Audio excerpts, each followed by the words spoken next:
Zaenkrat ne bom videl, kaj bo rekel.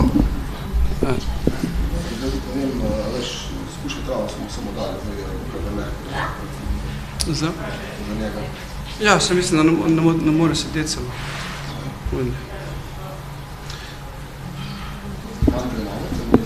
Ja. Bomo počakali, ker bo on svoje mantre dal oziroma svoj sistem, tako da bomo zaenkrat pustiti. A že prišel? Ne vem. A 10? Hare Krišna, Hare Krišna, Krišna Krišna, Hare Hare, hare-rama, hare-rama, rama rama, Hare Hare. Dragi bhakte, spoštovani gostje, se pravi, pripravljamo se za Narasimha Homa Jagijo.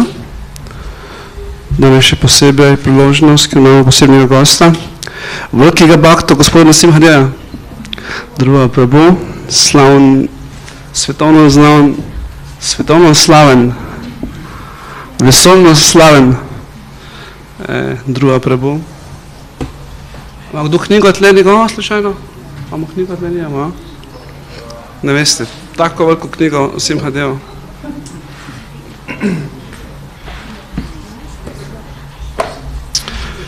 Ko da on bo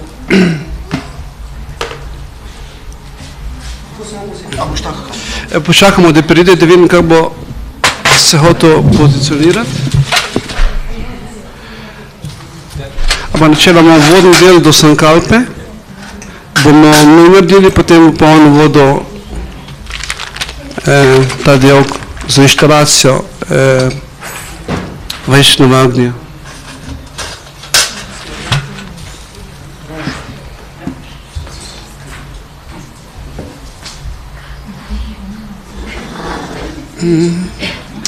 Achamani Akshate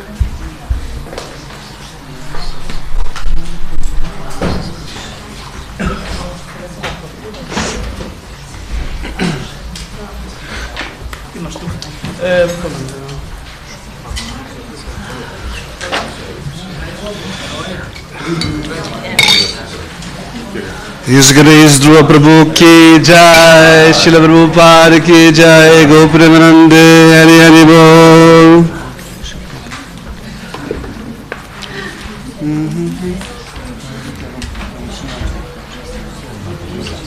Ja. On je nekaj bilo samo čisti, ampak nismo to nič objavili.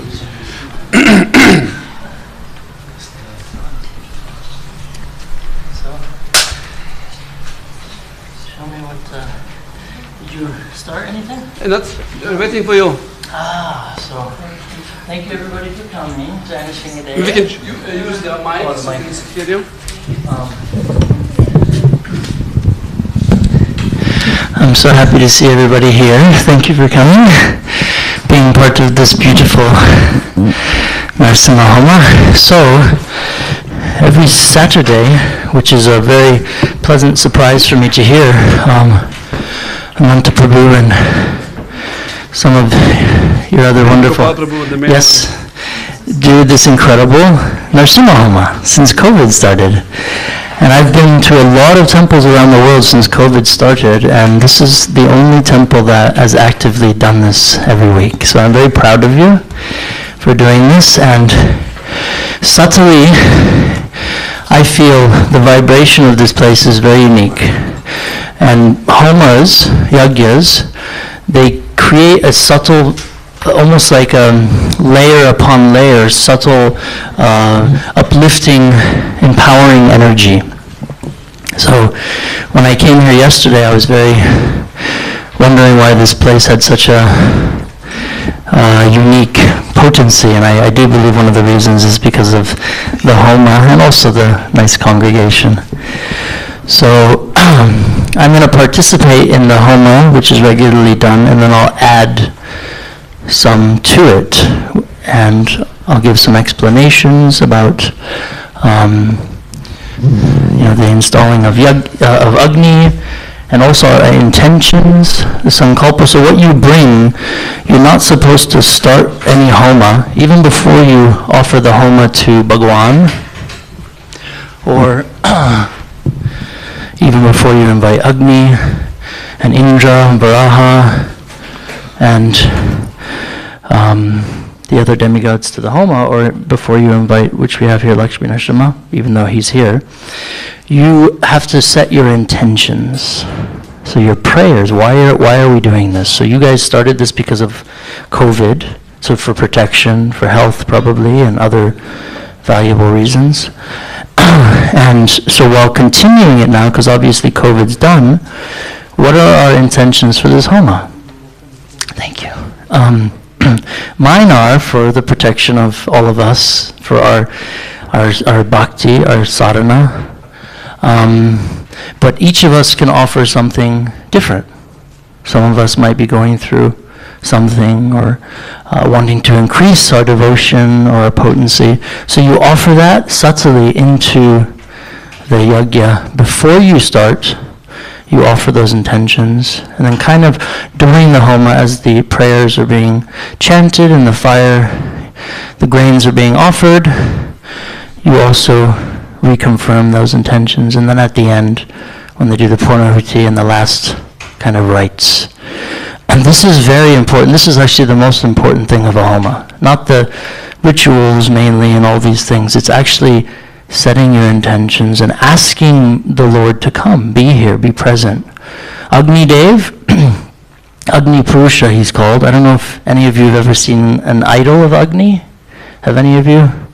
Agni has 3 hands and 3 legs. And he has teeth, very big teeth, because he's swallowing, he's eating all the ingredients, and then he's then offering them to the different demigods, who then in turn offer them to Bhagavan, Narasimha, Krishna. So he's very ferocious, but he's extremely merciful, because he is the portal through which we can offer our devotion, to then offer it to the Lord, to get the results of our intentions. So that's what I would ask for you as this Homa is going on. So in the beginning, they'll invite Agni Dev. Or how are you doing it first? Are you inviting Agni, or what are you doing first? Shuksh. Okay, so when do you invite? Also Agni is okay. So we do first invocation, Swastivachanam, Sankalpa, and then we Agni Samstapana and other. Okay, and then you install Agni after. Yeah. Can you install in that phase? Or? I'll let you guys do it. Because this is your community and your thing, I'll add some mantras, chants to the Homa, but I'm here being part of it rather than doing it, because I'm leaving and you're continuing. So I'm just going to be part of it. So my part will be offering some mantras into the fire, Narasimha mantras, and all of us chanting that together. But I'm just here kind of as a witness, and also to help explain and be part of your guys' unique offering, which, like I said, is not happening anywhere. I mean, Mayapur they do at the Gurukul, but no other temple I know of is doing this every Saturday. And Simachalam, but that's a Nrsimha temple. This is like an ISKCON temple with Panchatattva, so it's unique. I just love I was just going to say, anyways, let's carry on. I'm here to assist and be in this far out. Can you just maybe explain one particular part of this yaga? This is Vyasta Samasta Mahaviti Homa, which we start the offerings, and after each offering we offer this. You have a particular perspective on that? Oh, the one after the Agni. Yeah.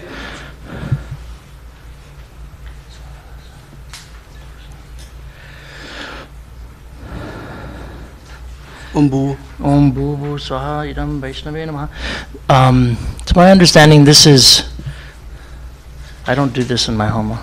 No, this is inviting, if I remember, it's acknowledging the Vaishnavas, Achyuta, Narayan, and Ananta, these different aspects of Vishnu. Yeah. And by acknowledging these, it's like it completes it, and it allows you to begin, therefore, like the potency of the homa. Yeah. Okay. And are you doing Purusha Sukta? You're going to skip. Okay. This time. Okay. And then did you decide to do the 108 names of? Maybe we can do 108 Mula Mantra. Oh, cool. Oh, very nice. Okay. That one, and yeah, that'll be nice. other things, maybe smaller part, like 10 times Nasimha Gayatri and Mahamantra 10 times, and Prahlad prayers from 5th canto. Oh yeah, the Vajranakaya. Namaste Jati. Oh, okay, nice, okay. Well, this is perfect, okay. And then in the end, maybe we can do the Om Shrom, the foundation of Narasimha. So since we're going to do the Mula Mantra 108 times. Can you do Narasimha Kavacha yourself? We can do, yeah. Oh. You recite and then you put one Ahuti, how you do? Yeah, when you start, you just do Nrsimha Kavacham, which is about Praladena Jangpurasa, and then you Swaha, and then you for each shloka? Yeah, so there's 32? 32. Yeah, so we can do that, yeah. I mean, I wouldn't expect you guys to follow, because it takes forever. No, yeah, we can just offer. Yeah, I'll have to, I'm getting old, so I have to use my phone to remember all the mantras. Yeah. So, sit. Do you need some extra cushions because of your knees? No, it's fine. I can deal with it, thank you. Yeah, you can do even yoga asanas. No, that one. Yeah?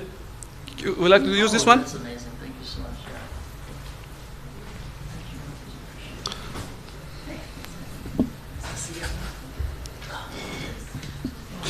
Okay. Adios. Yeah.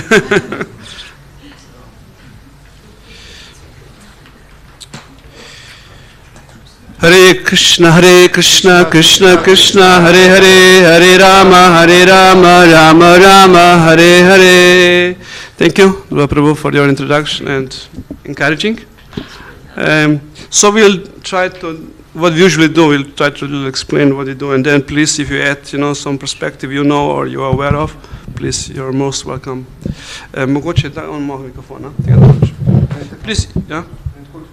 Yeah, no, you use that, because you know the mantras also, and he can be. Oh, okay, but I like without mic, because then I can be louder. Okay, we'll try, and if it doesn't work, we'll correct. I mean, with the mic. Hare Krishna. I will speak in English so that hopefully anyone can follow. So, this yagya function is a part of deity worship of Archana. And of course, this knowledge comes from Guru Parampara, by the mercy of Srila Prabhupada. We are able to have this privilege to participate, serving the Lord in this unique way. So that's why we first all functions in deity worship and any other function in the devotional service, we start with taking shelter of Guru Parampara. So we have this page, we'll try to recite a few mantras here for invoking the blessing of Guru Parampara, Srila Prabhupada. Om Jnanati Mirandasya Gananjana Shalakaya Chakshun Militam Yena Tasmai Shri Gurave Namaha Shri Chaitanya Manovishtam Stapitam Yena Bhutale Svayam Rupa Kadamayam Dadati Swapadantikam Vandeham Shri Guru Shri Yuta Padakamalam Shri Gurun Vaishnavamscha Shri Rupam Sagajatam Sagana Raghunatvam Tam Sajivam Sadvaitam Savadutam Parijana Sakitam Krishna Chaitanya Devam Shri Radha Krishna Padam Sahagana Lalita Shri Vishakam Namo Vishnu Paraya Krishna Preshtaya Bhutale Srimate Bhaktivedanta Swami Niti Namine Namaste Saraswati Deve Gauravani Pracharine Nirvishesha Shunyavadi Paschatya Deshatarine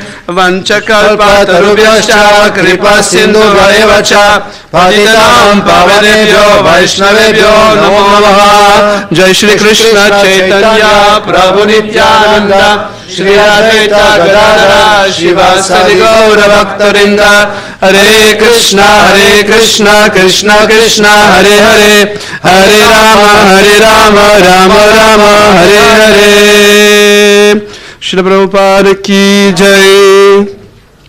So not usually, but in principle, Yagya has three parts. First part is taking shelter Guru Parampara and asking for the blessings of the assembled Vaishnavas and other auspicious items. Second part, middle part, is the part with the mantras, the worshipful deity, and the end part is taking shelter again of Guru Parampara and final offering, and we apologize for all mistakes which are there.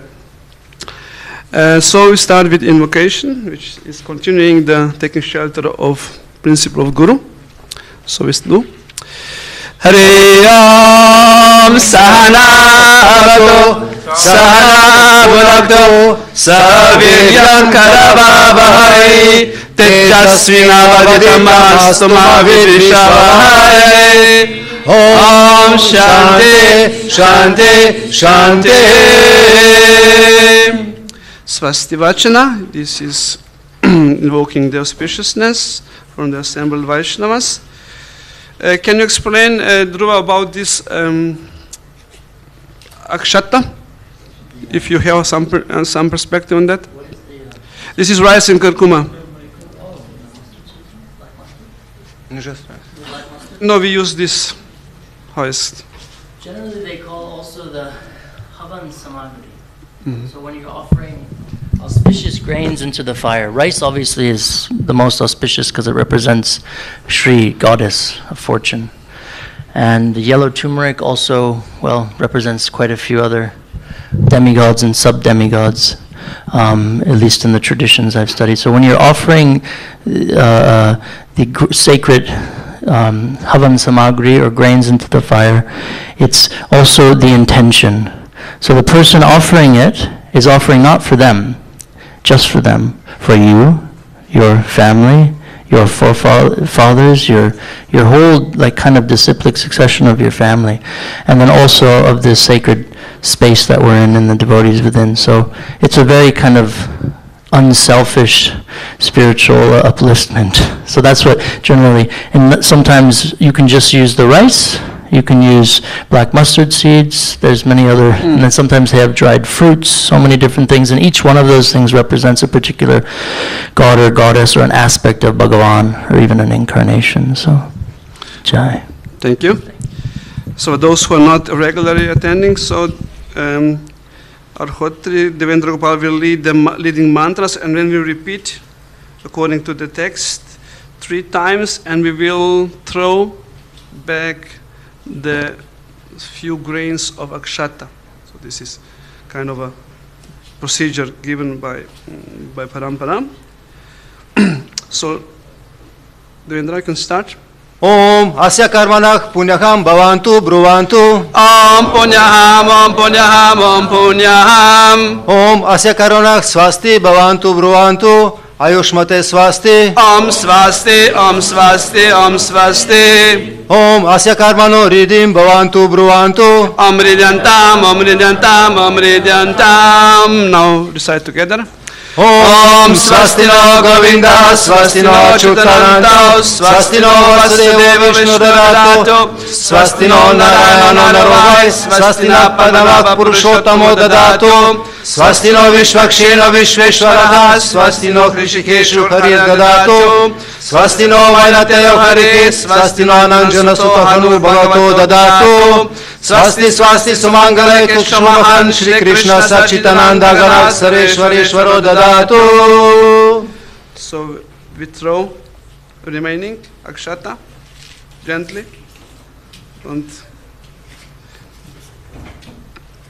and recite together.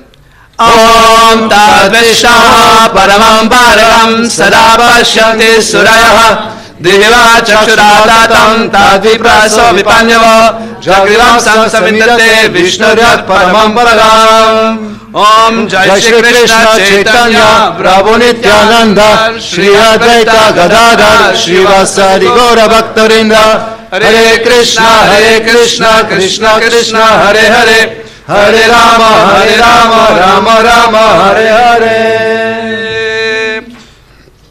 Srila Prabhupada ki jai. So the next part is the part which Dhruva Prabhu was talking about, is about stating the intention of this this function is called sankalpa.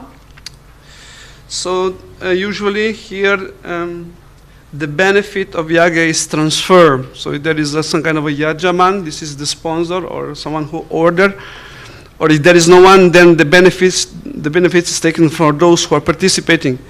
So today we hear also some yajamans involved, beside all of you, because we all offer your intention by mentally.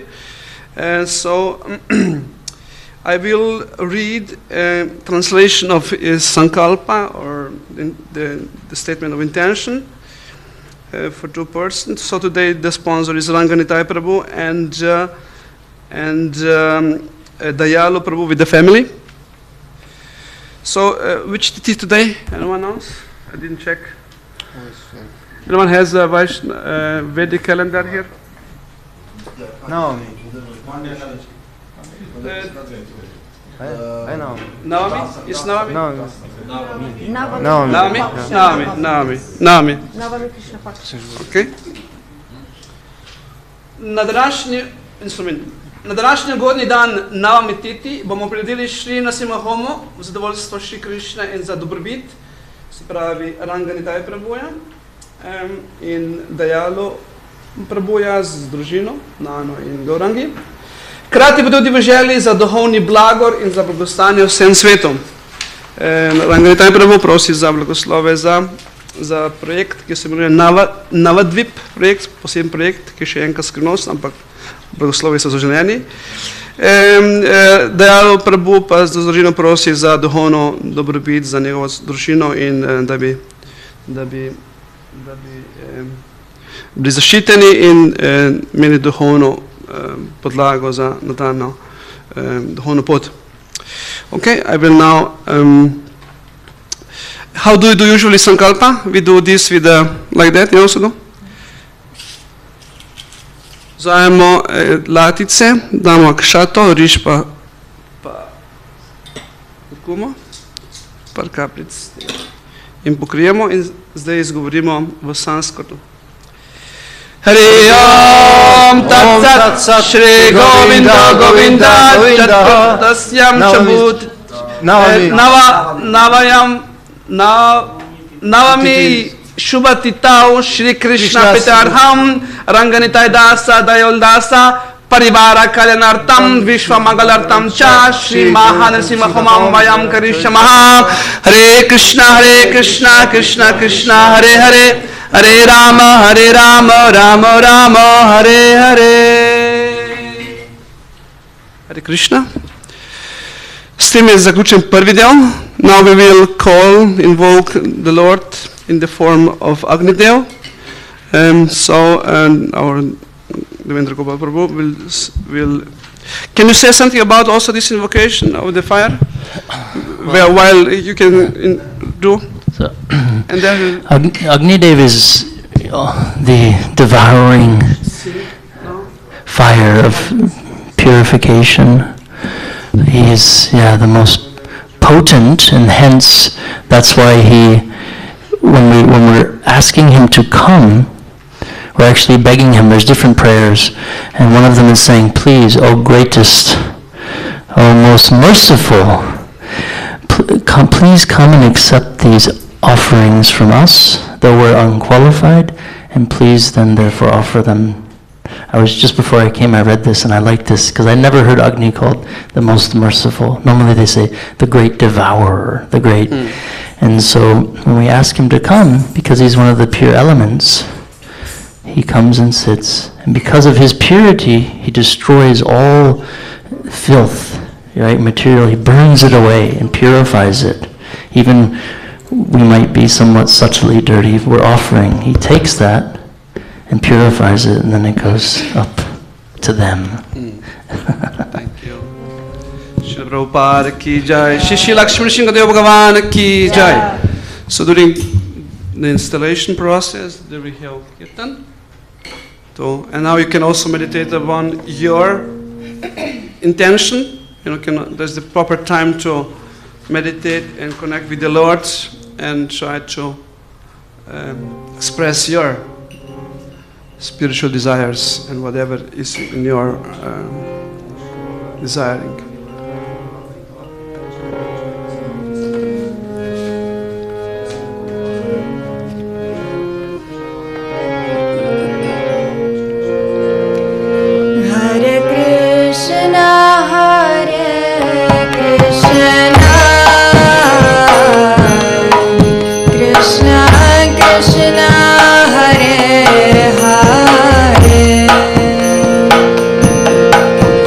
Hare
Shri Bhagavan ki jai, Srila Prabhupada ki jai.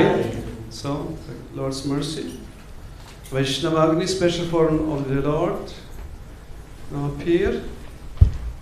For different functions, we have different forms of the Agni. This is special name Vaishnava Agni. So now we offer the first offering. It's called Vyasta Samasta Mahavidhi Homa. One of the explanations of this offering is that the whole universe glorifies the Lord when He appears. All different levels of the universe.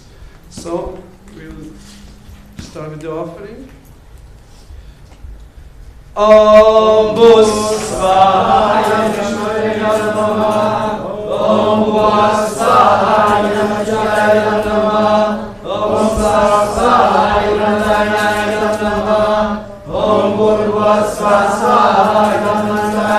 Namah. So we skip the Purusha Sukta prayers, and we will offer Shri Lakshmi Gayatri Mantra 3 times. Premišljujemo o največji bogini, ženi Gospoda Višnua, naj nas vse razsvetli in navduši boginja Lakšmi. 3 times. Om Hare Krišna, Vishnu Lakšmi, Lakšmi Prachudaya, Svahajam Namah. Om Hare Krišna, Vishnu Lakšmi, Lakšmi Prachudaya, Svahajam Namah. Om Hare Krishna, Vishnu Lakshmi Prachudaya, Svahajam Namah. Yes, this is Master. Om Bhusvaya Namah, Om Vasvaya Namah, Om Vasvaya Namah, Om Vasvaya Namah. So now we'll chant Narsimha Mula Mantra 108 times. So be alert. Om Shram Namo Bhagavate Narasimhaya Swaha Narasimhaya. Om Shram Namo Bhagavate Narasimhaya Swaha Narasimhaya. Om Shram Namo Bhagavate Narasimhaya Swaha Narasimhaya. Om Shram Namo Bhagavate Narasimhaya Swaha Narasimhaya. Om Shram Namo Bhagavate Narasimhaya Swaha Narasimhaya.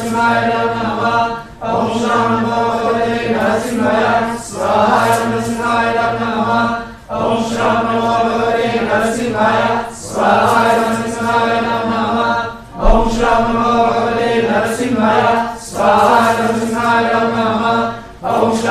Bhagavate Narasimhaya Swaha Narasimhaya. Om Shram Namo Bhagavate Narasimhaya Swaha Narasimhaya. Om Shram Namo Bhagavate Narasimhaya Swaha Narasimhaya. Om Shram Namo Bhagavate Narasimhaya Swaha Narasimhaya. Om Shram Namo Bhagavate Narasimhaya Swaha Narasimhaya. Om Shram Namo Bhagavate Narasimhaya Swaha Narasimhaya. Om Shram Namo Bhagavate Narasimhaya Swaha Narasimhaya. Om Shram Namo Bhagavate Narasimhaya Swaha Narasimhaya. Om Shram Namo Bhagavate Narasimhaya Swaha Narasimhaya. Om Shram Namo Bhagavate Narasimhaya Swaha Narasimhaya. Om Shram Namo Bhagavate Narasimhaya Swaha Narasimhaya.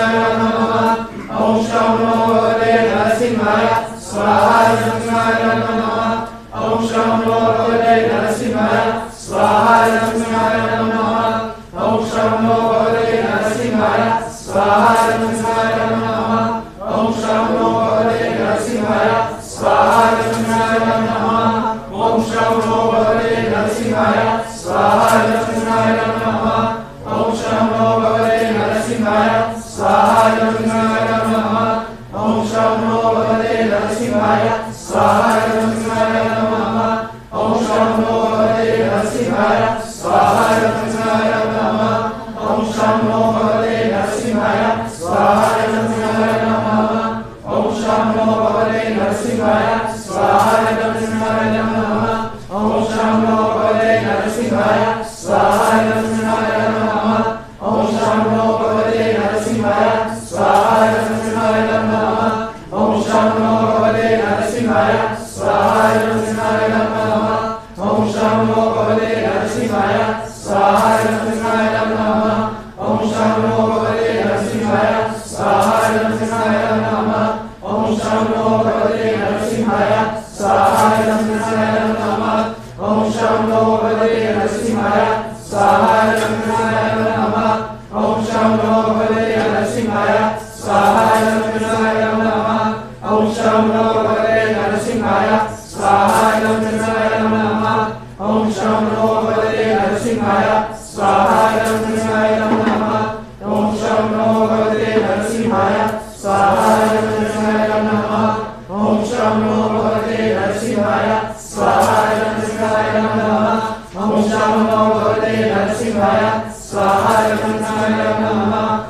Premišljujemo o njem, ki slovi kot strela trdnih, krempnih in ostrih zobeh.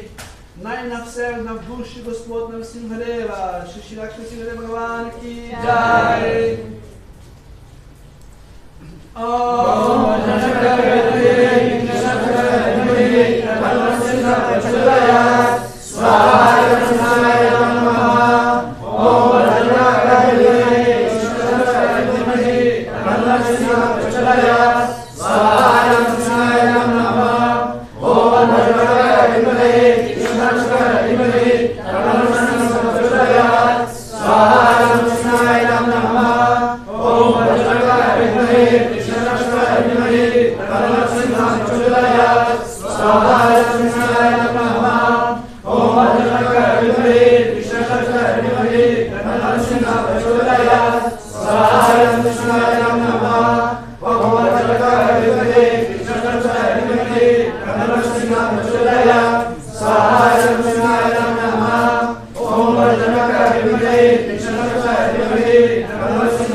Priklanjam se Gospodu Narasimhi, ki je strašen in junaški kot Gospod Višnu.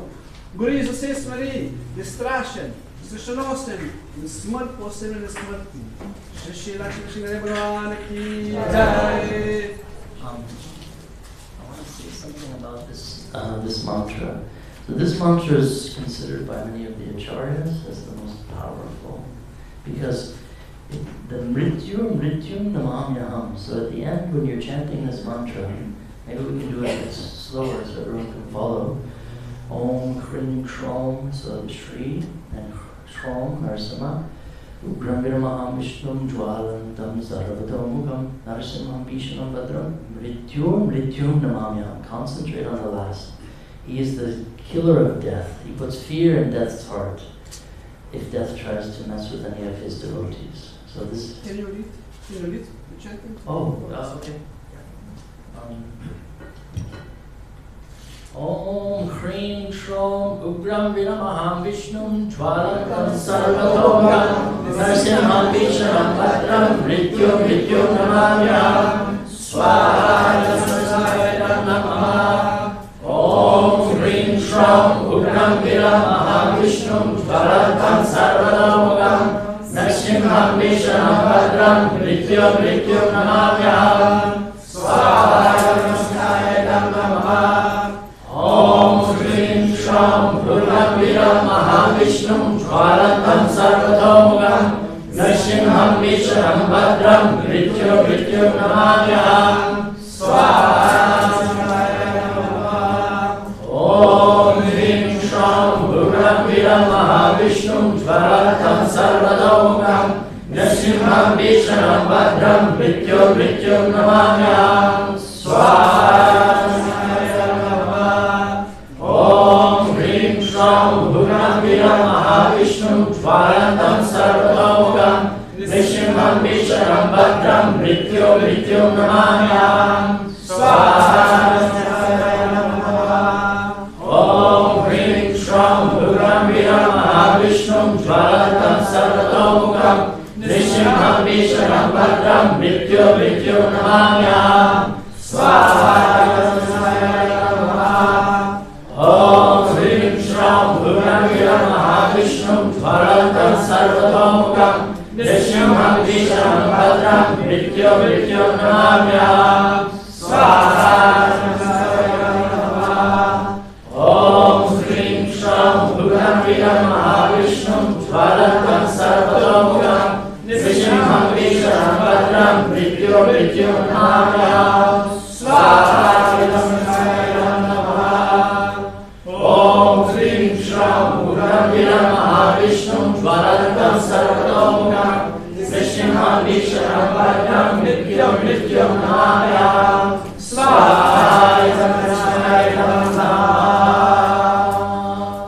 That was 10, right? That mantra is awesome. We could go on forever singing that.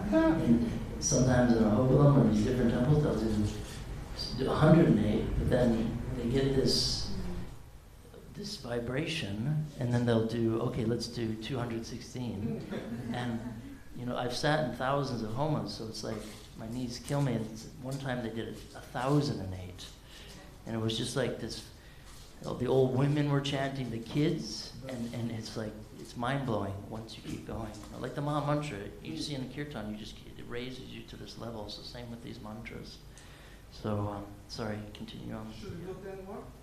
Yeah, why not? So yeah, if you know the mantra, sing loud, so. Om Hrim Shram Bhurangira Mahavishnum Jvalantam Sarvatomukam Nishimham Visharam Bhadram Mrityu Mrityu Namamyam Swaha Om Hrim Shram Bhurangira Mahavishnum Jvalantam Sarvatomukam Nishimham Visharam Bhadram Mrityu Mrityu Namamyam Swaha Om Hrim Shram Bhurangira Mahavishnum Jvalantam Sarvatomukam Nishimham Visharam Bhadram Mrityu Mrityu Namamyam Swaha Om Hrim Shram Bhurangira Mahavishnum Jvalantam Sarvatomukam Nishimham Visharam Bhadram Mrityu Mrityu Namamyam Swaha Om Hrim Shram Bhurangira Mahavishnum Jvalantam Sarvatomukam Nishimham Visharam Bhadram Mrityu Mrityu Namamyam Swaha Om Hrim Shram Bhurangira Mahavishnum Jvalantam Sarvatomukam Nishimham Visharam Bhadram Mrityu Mrityu Namamyam Swaha Om Hrim Shram Bhurangira Mahavishnum Jvalantam Sarvatomukam Nishimham Visharam Bhadram Mrityu Mrityu Namamyam Swaha Om Hrim Shram Bhurangira Mahavishnum Jvalantam Sarvatomukam Nishimham Visharam Bhadram Mrityu Mrityu Namamyam Swaha Om Hrim Shram Bhurangira Mahavishnum Jvalantam Sarvatomukam Nishimham Visharam Bhadram Mrityu Mrityu Namamyam Swaha Om Hrim Shram Bhurangira Mahavishnum Jvalantam Sarvatomukam Nishimham Visharam Bhadram Mrityu Mrityu Namamyam Swaha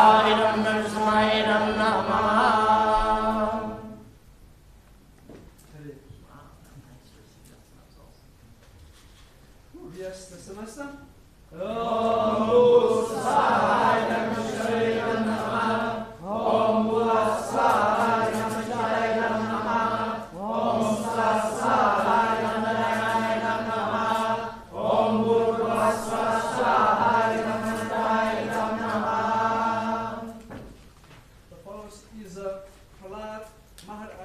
Prayers from the 5th canto, Srimad Bhagavatam. The translation is false. Spoštljivo se priklanjam Gospodu Nrsimhadevi, viru vse moči. O moj Gospod, ki imaš kremplje in zobe kot strele, milostno odstrani naše demonske želje po materialnih koristih. Prosim, pojavi se v naših srcih in nam preženi nevednost, da bomo lahko po tvoji milosti v boju za obstanek v materialnem svetu postali neustrašni. Shri Shri Lakshmi Narasimha Bhagavane ki jai. 10 times? You like also to say this?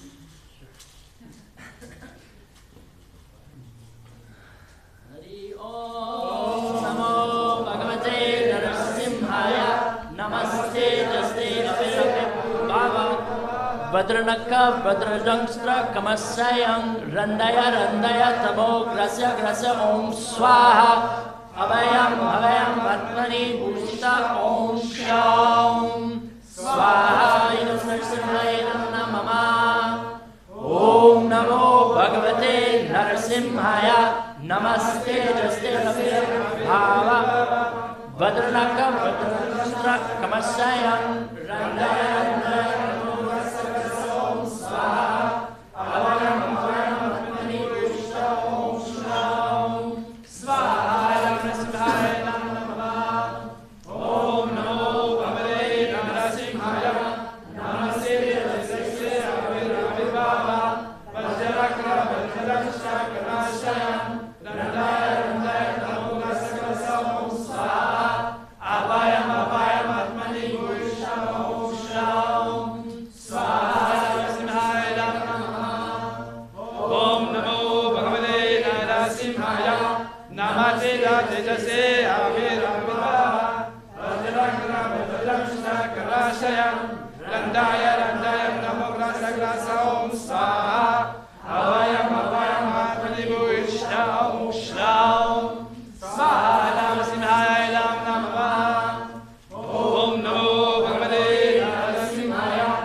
So it's your part, especially your part. So you have also the paper there at the end. Hopefully it's the same one, because there are two versions, right? No?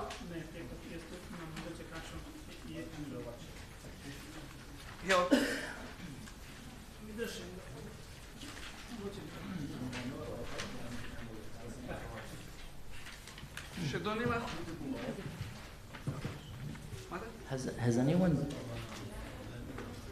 Has anyone chanted this mantra 32,000 times yet? 32,000? No? I did 31. Yeah, I stopped at 31.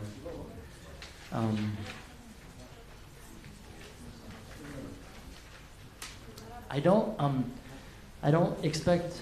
I think it's better if I just do it. Yes, yes. And then you guys do swaha, but you can read it because I go a little fast. But this mantra is pretty awesome. Now the intention here is he's saying, protect me, left, right, up, down, south, east, north, subdirections, head, eyes, nose, every aspect, right? But for the protection of the cultivation of our bhakti. So we can meditate on that. There are two versions, I don't know the same one, if you know.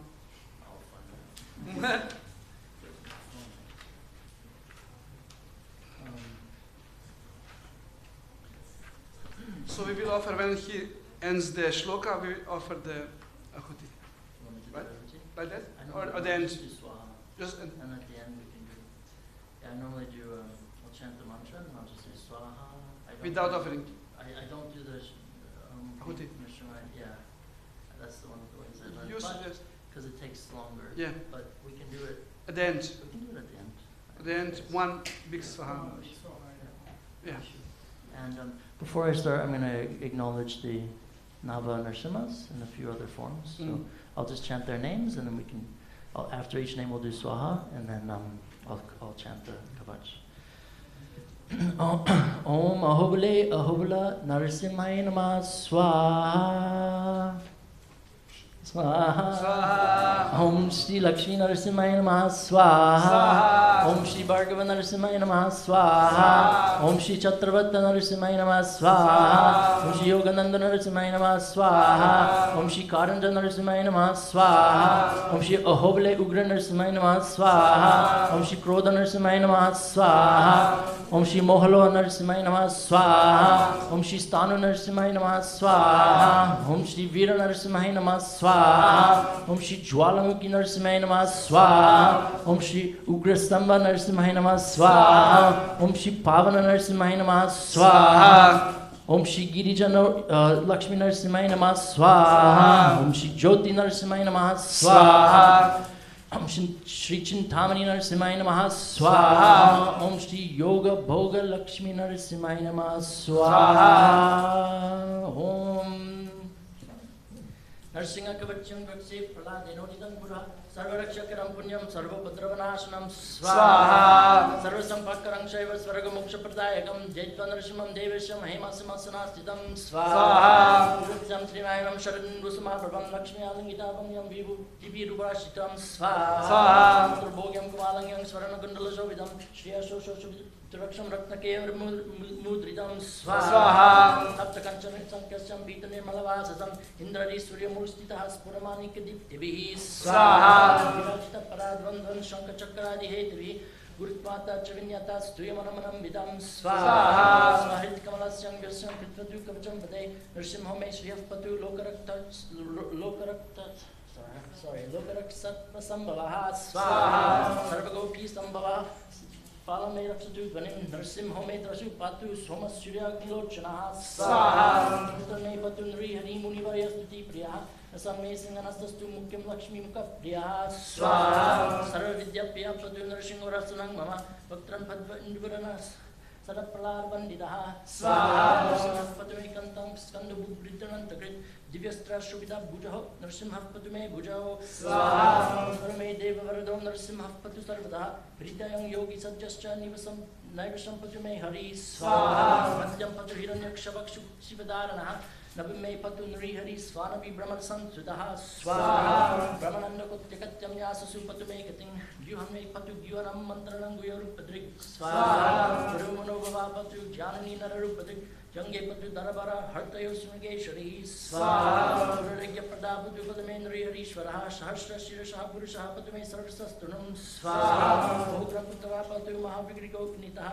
mahavishnu dakshinetu mahajvalastunaritaha swaha Paschime patu sarvesho dishime sarvato mukaha Nrsimha patu gavyayam saumyam bhishma vigraha swaha Ishyam patu patrame sarvamangaladayaka samsarabhayata patu mrityu nikeshari swaha Idam nrsimha Praladam Kamandidam Bhaktim Yapate Nityam Sarva Pramuchate Swaha Vandayam Loke Drigaya Upajayate Yam Yam Kamayate Kamam Tam Tam Prapnoti Ashayam Swaha Sarvata Jayam Apnoti Sarvata Vijay Bhivit Bhumyam Antarikshadivyanam Granam Vinivaranam Swaha Vishwaragya Sambhuta Vishaparanam Paranam Brahmarakshasya Kshanam Durotsaranagaranam Swaha Bhujeva Talapatreva Kavachang Likitam Subham Karamule Tam Yena Siddhayor Karma Siddhaya Swaha Devasur Manushesu Swam Swam Eva Jayam Labet Ekasanyam Trisanyam Va Yapate Niyato Naraha Swaha Sarvamangal Mangayam Bhukti Muktim Chavindari Dvatrim Shati Sahasrani Patrishu Tatmanam Nurbi Swaha Rajyasya Mantrasya Mantra Siddhi Prajayade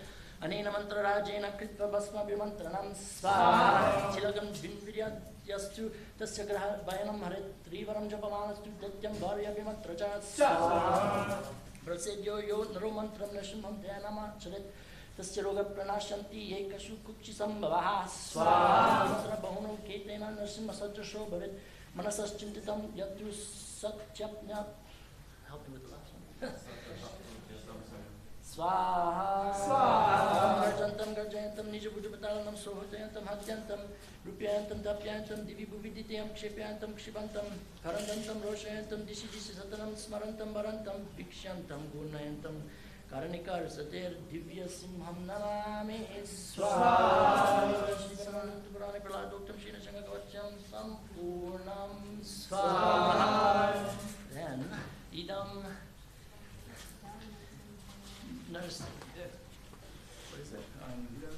Yes, Master. Yes, Master. Yeah. Om Swaha Vishvedam Namah Om Swaha Vachitayam Namah Om Swaha Namah Om Swaha Namah.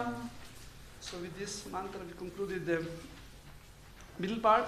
Nice. So now we'll do the last part. You want to add something regarding this middle part?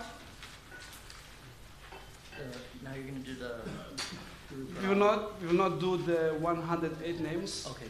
Because it's. So you'll do, but you're finishing now with the group pranam. With, yes.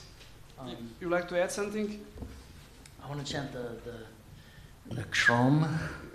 So we can do it 10 times. So this is very potent mantra, the Om Kshrom. So we chant it very slow. Om Kshrom Swaha. We can do that. Yeah, okay. So,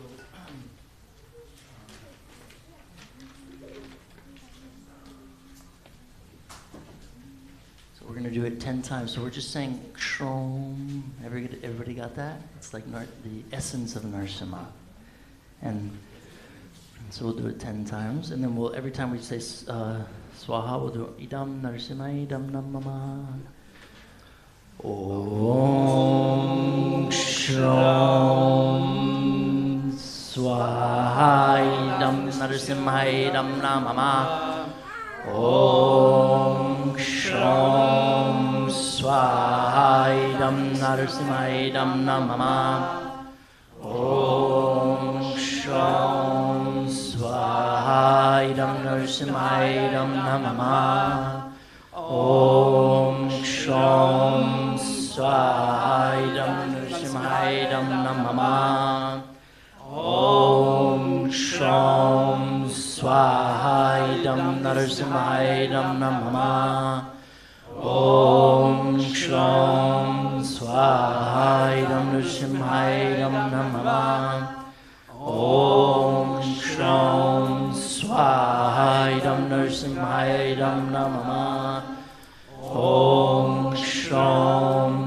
svaha idam nrsimhaya idam namah. Om Shom swaha idam nrsimhaya idam namah. Om Shom swaha idam nrsimhaya idam namah. Om Shom swaha idam nrsimhaya idam namah. Beautiful. Vyasa samasta? Om Svaha idam Vishnavedam namah. Om Svaha idam Nachitaya idam namah. Om Svaha idam Narayana idam namah. Om Svaha idam Nandaya idam namah. The last part is taking shelter of Guru Parampara. Shri Krishna Varna Vaishnava Mangala Charana Homa. Om Agyanati Virandasya Giranjana Shalakaya Chakshuruni Tanyena Tasmai Shri Gurave Namaha Svahaya Gurave Namah Shri Chaitanya Navesham Stavitam Yena Bhutale Swayambhava Kadamayam Dadati Swapadantikam Svahaya Prabhaya Idam Namah Vandeham Shri Guru Shri Yuta Parakamalam Shri Guru Vaishnavasham Shri Rupam Sagrajatam Sagana Raghunatha Manitam Samsadivam Sadvaitam Savadutam Parijanam Sakitam Krishna Chaitanya Devam Shri Radha Krishna Padam Sagana Lalita Shri Chaitanya Sahadam Guru Gauranga Radha Krishna Sava Vaishnava Tatvyo Idam Namah Namo Vishnu Padaya Krishna Vishaya Bhutale Srimate Bhakti-vedanta Swami Niti Namine Svaha Idam Krishna Kapachaya Idam Namah Namaste Saraswati Deve Gauravani Prachaline Nirvishesha Shunyavadi Paschatade Shataline Svaha Idam Krishna Kapachaya Idam Namah Vanchakalpa Tarubhyascha Kripa Sindha Vivacha Pavanadana Pavanebhyo Vaishnavebhyo Namo Namaha Svaha Idam Namah Namo Mahavadanyaya Krishna Prema Pradayate Krishnaya Krishna Chaitanya Namne Goshe Krishna Namaha Svaha Idam Gauraya Idam Namah Panchatattvam Krishnam Bhakti-yoga Sarupakam Bhakti-vadadam Bhakti-yoga Bhakti-shaktyam Svaha Idam Panchatattvaya Idam Namah He Krishna Karuna Sindhu Dinabandhu Jagarpate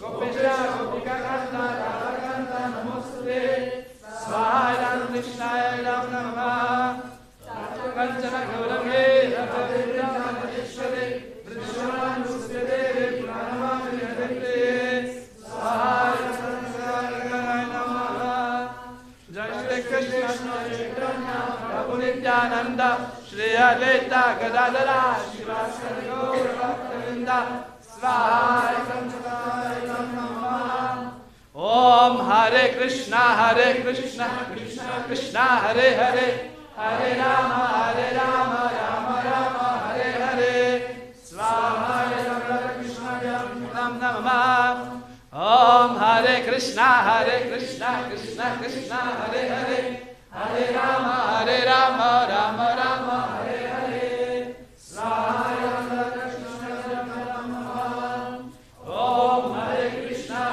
Krishna Krishna Hare Hare Hare Rama Rama Rama Hare Hare Svaha Idam Krishna Namah. Last semester.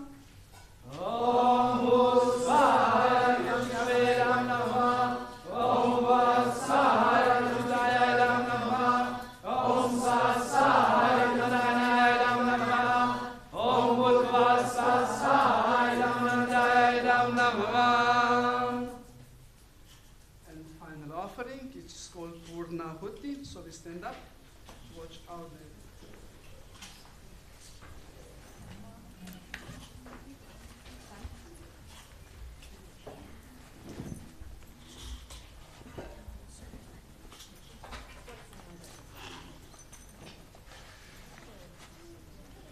Gospod, ti si dobrotni kralj in brahman, pa tudi vsega človeštva in sveta. Om namo brahmanya devaya, go brahmana hidaya cha, jagaditaya krishnaya govindaya namo namaha, svahaya krishnaya namaha.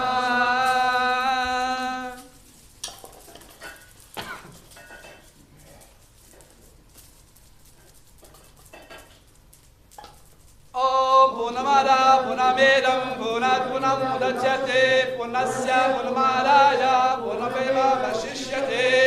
Om Shanti Shanti Shanti. Naj bo mir na rajskih planetih, na nebu, na zemlji, v vodi, v zraku, v svetlobi, v zeleh, v vseh planetnih sistemih, z brahmanami in z vajšnavami. Naj bo mir in zadovoljstvo. Om Dayo Shanti, Antariksham Shanti, Priti Shanti, Apa Shanti, Vayu Shanti, Teja Shanti, Ushada Shanti, Loka Shanti, Brahmana Shanti, Vaishnava Shanti, Shanti Rasta, Priti Rasta. Om Shanti, Shanti, Shanti.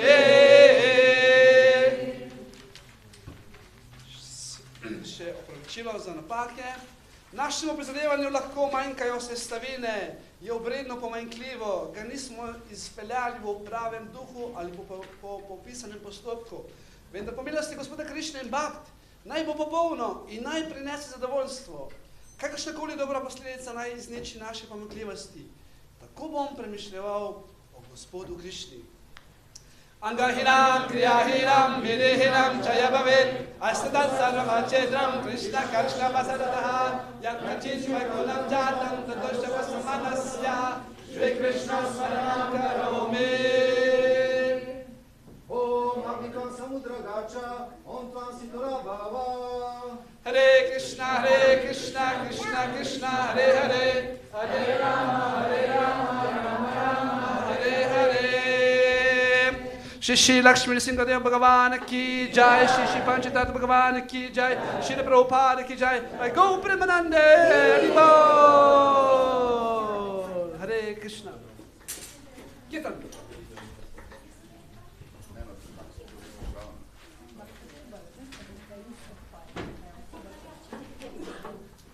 We set the fire.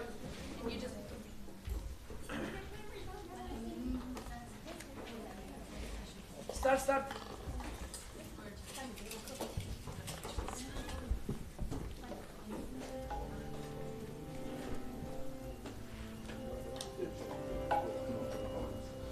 Hare Krishna, Hare Krishna, Krishna Krishna, Hare Hare, Hare Rama, Hare Rama, Rama Rama, Hare Hare, Hare Krishna,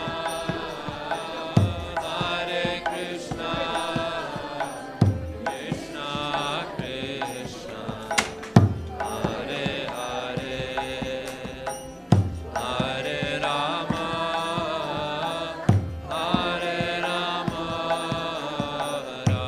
Rama Rama, Hare Hare, Hare Krishna, Hare Krishna, Krishna Krishna, Hare Hare, Hare Rama, Hare Rama, Rama Rama, Hare Hare, Hare Krishna, Hare Krishna, Krishna Krishna, Hare Hare, Hare Rama, Hare Rama, Rama Rama, Hare Hare, Hare Krishna, Hare Krishna, Krishna Krishna Hare Hare Hare Rama Hare Rama Rama Rama Hare Hare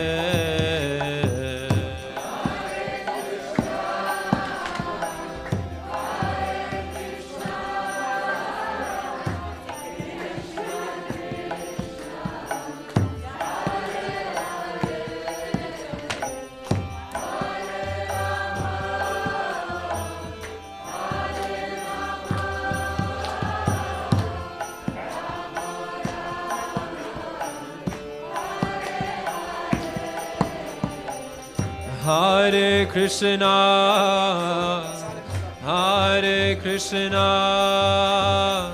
Krishna Krishna, Hare Hare, Hare Rama, Hare Rama, Rama Rama, Hare Hare.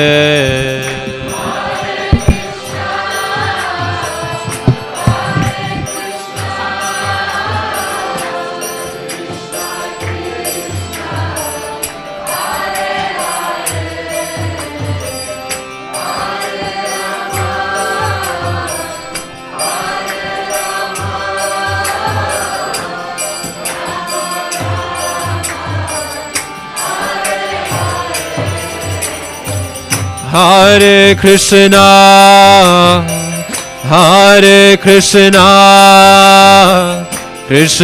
Krishna Krishna, Hare Hare, Hare Rama, Hare Rama,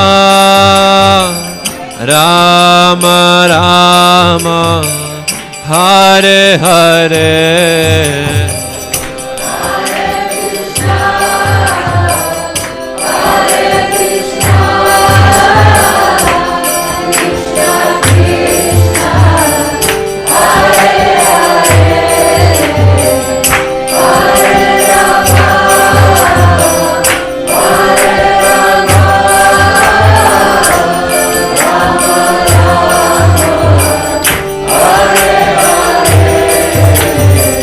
Hare Krishna, Krishna Krishna, Hare Hare, Hare Ram, Rama Rama, Hare Hare.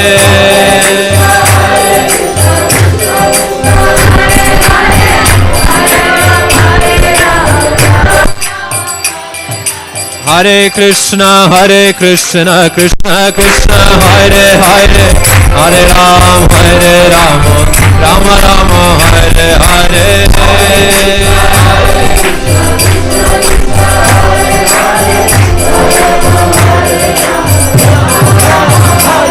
Hare Krishna, Krishna Krishna, Hare Hare, Hare Ram, Rama Rama, Hare Hare.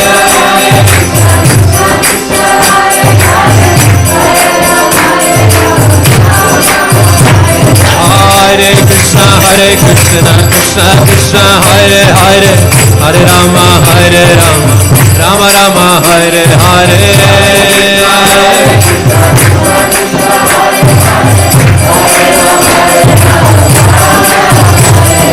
Hare Krishna,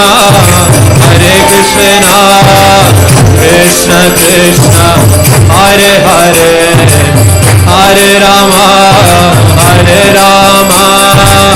Rama Rama, Hare Hare.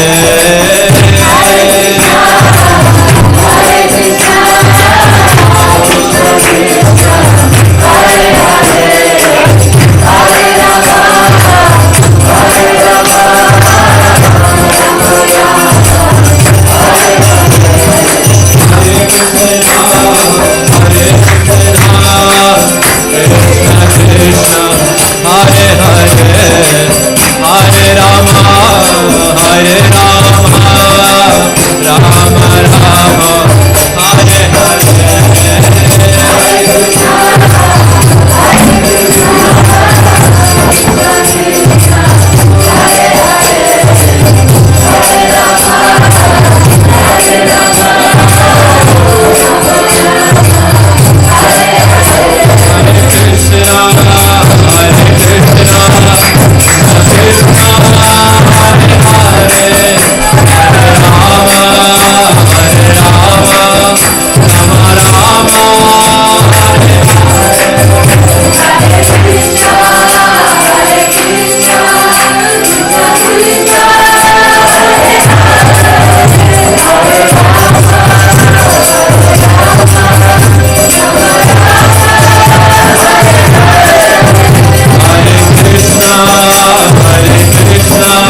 Hare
Gaura Pramanande.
Okay, sorry.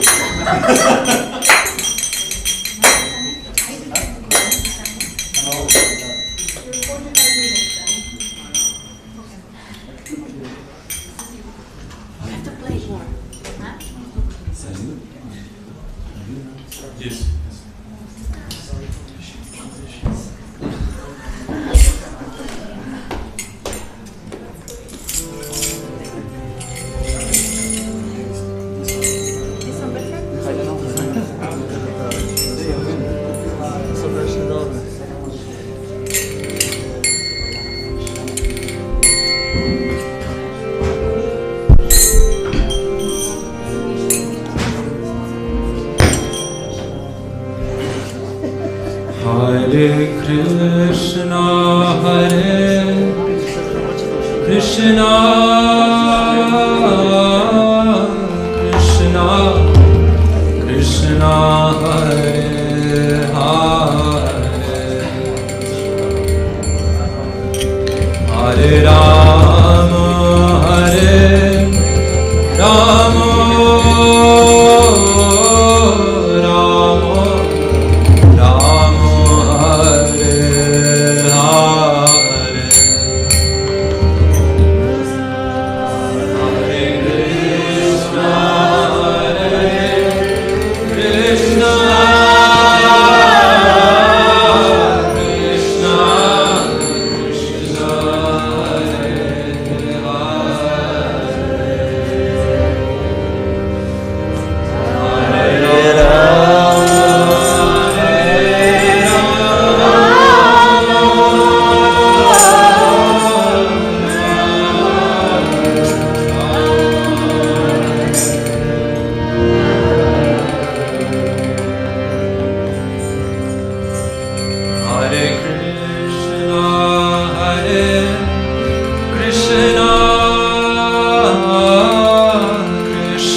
Hare Krishna, Hare Krishna,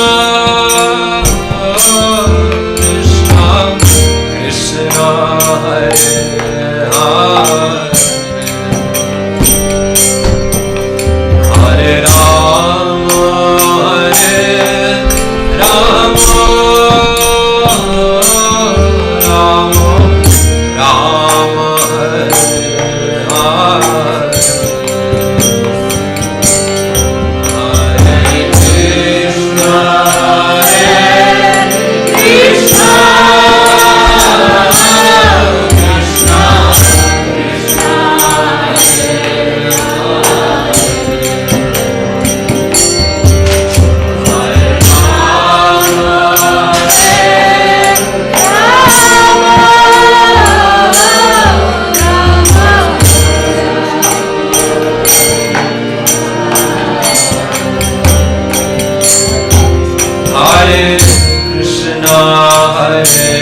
Krishna,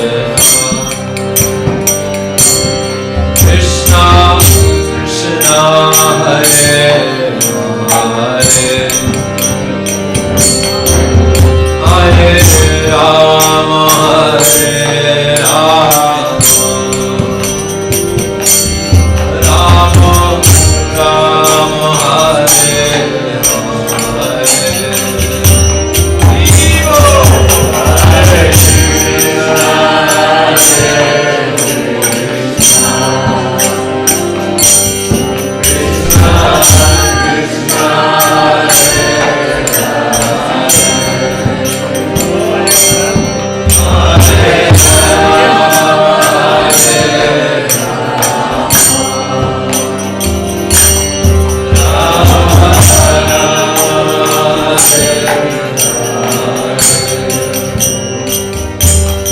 Hare Krishna, Hare Krishna, Krishna Krishna, Hare Hare, Hare Rama, Hare Rama, Rama Rama, Hare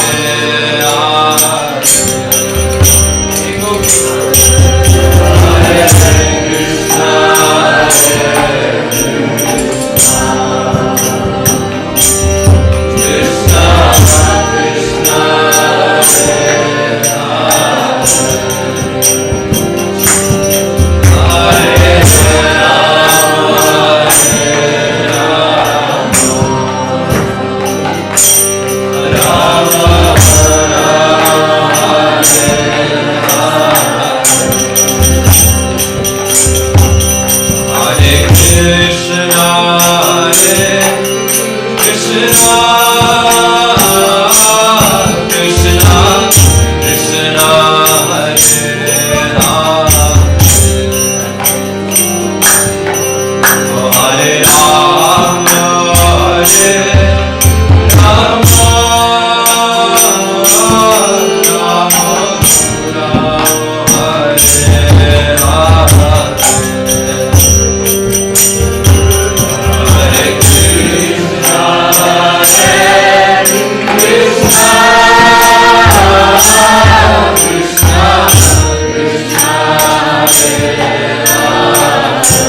Hare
Hare Rama, Hare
The experience that when I sing a melody that is maybe a bit more complicated, then no one sings along. So I want to invite you to sing. Even though it may seem complicated at first, I promise you it's not. But when we think that the melody is complicated, then that means that we need to hear more focused, and then when we hear in a more focused way, then we can repeat as well. So let's try and do that.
Rama Rama Hare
Hare-rama,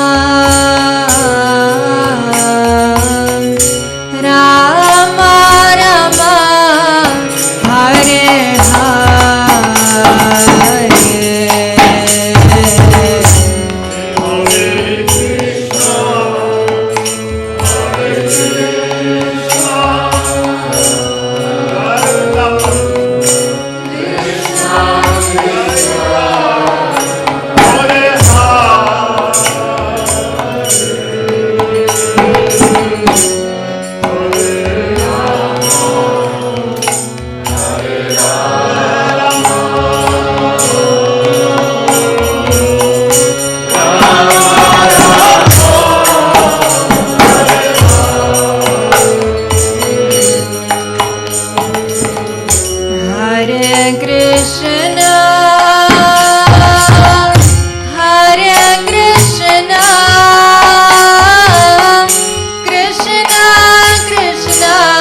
Hare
Krishna Krishna Hare Hare Hare Rama Rama Rama Hare Hare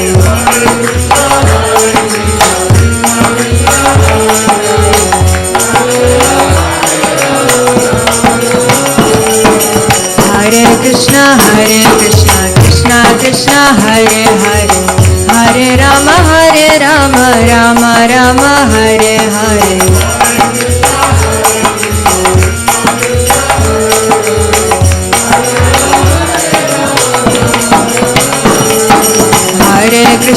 Hare Krishna Krishna Krishna Hare Hare Hare Rama Rama Rama Hare Hare Hare Rama Rama Rama Hare Hare Hare Krishna Krishna Krishna Hare Hare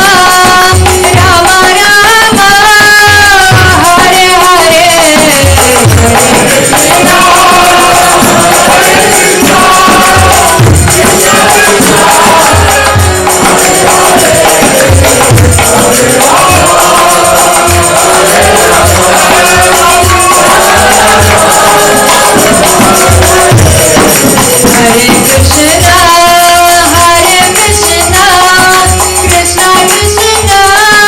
Rama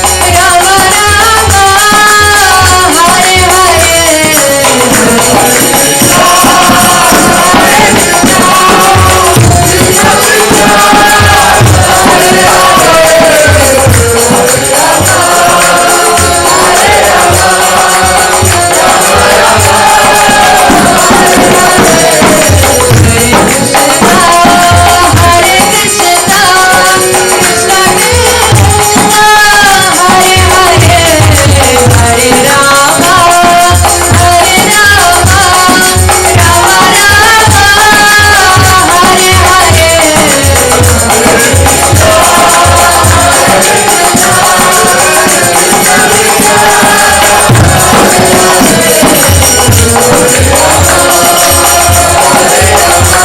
Hare Hare Hare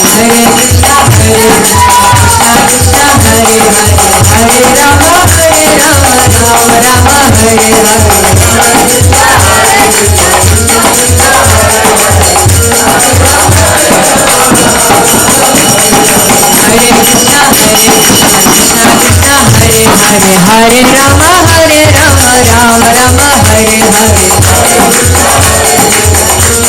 Hare Hare Hare Ram Ram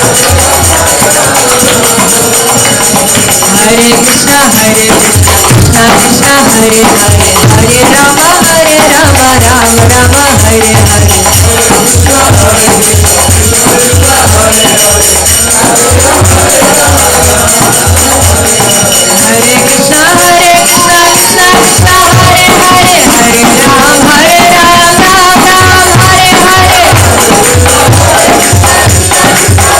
Hare Krishna Krishna Krishna Hare Hare Hare Ram Ram Hare Hare Hare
Kdo prevaja danes?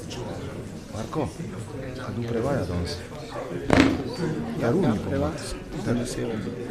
Sivama, ja. Taruni tam le lepo. Ja, Taruni prevaja. Everybody's close enough?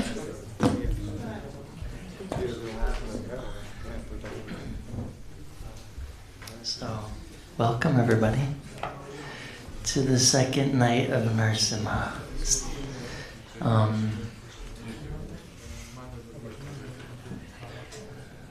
So tonight, what I'm going to focus on is the adventures and the wild, crazy realizations and adventures on my researching the first book. So, can everybody see the TV nicely? Everybody's happy? You guys, can you see? It's okay? Okay. All right, fantastic.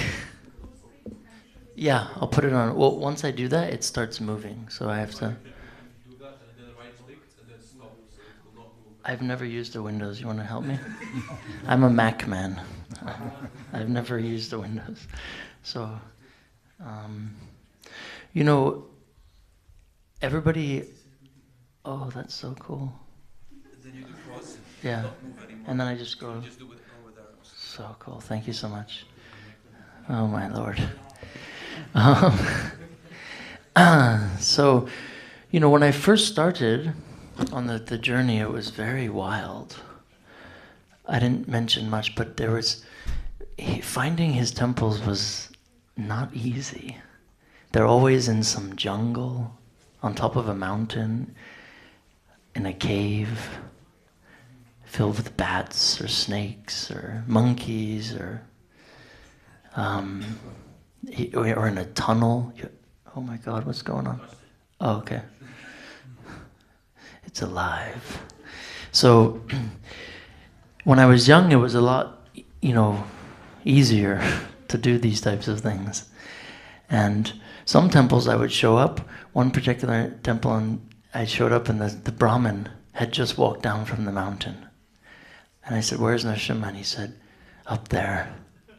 I said, you take me? No way. It's nap time. Brahmins like to nap a lot. So I went up to I was walking up the mountain, and there was no monkeys, no animals anywhere. And when I got to the top, there was a plateau, a flat area with like a wall, a cliff. And then there was just a door, like a cave. And a huge banyan tree growing over. And when I came close to the cave, a black cobra came out. Like a spectacle. You can't die from being bitten from them, but you can suffer.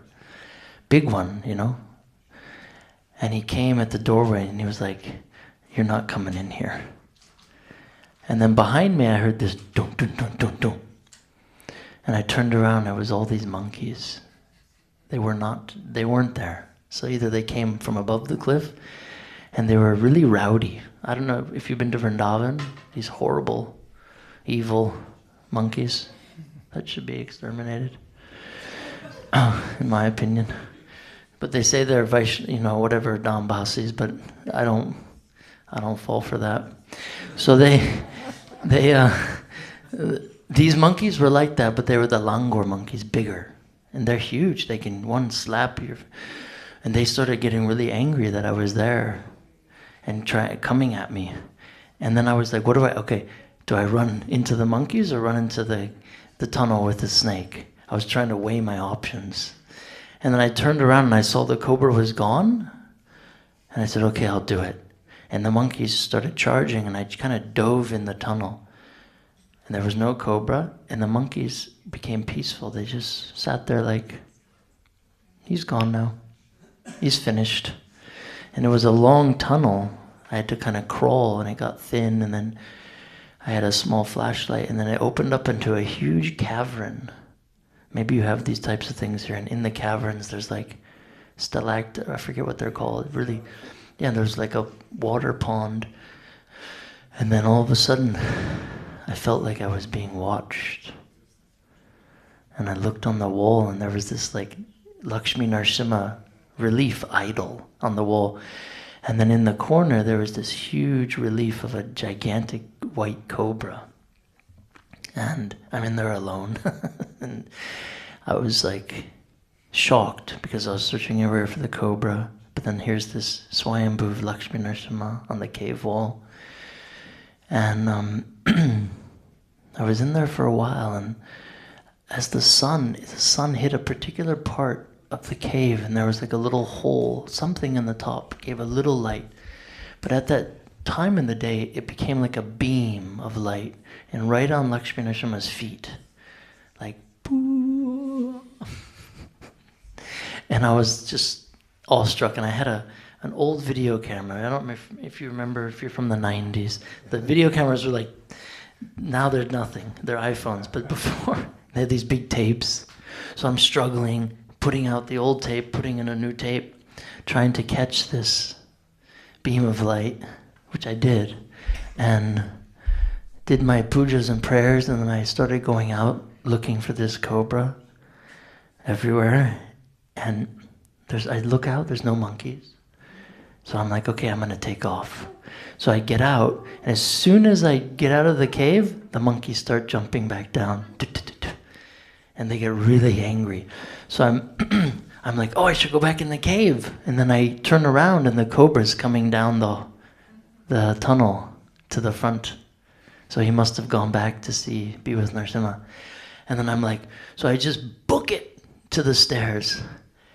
And they start chasing me. I'm thinking, these guys are gonna kill me. That's it.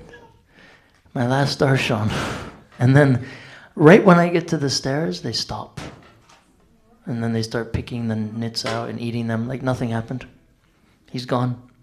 And they just acted like I wasn't even there. And then I went down, and the Brahmin, I woke him up.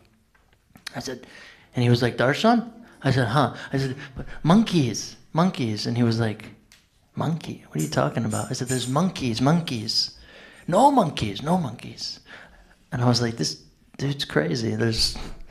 I thought I was imagining things. I hadn't eaten for many days, but I knew I wasn't that tired.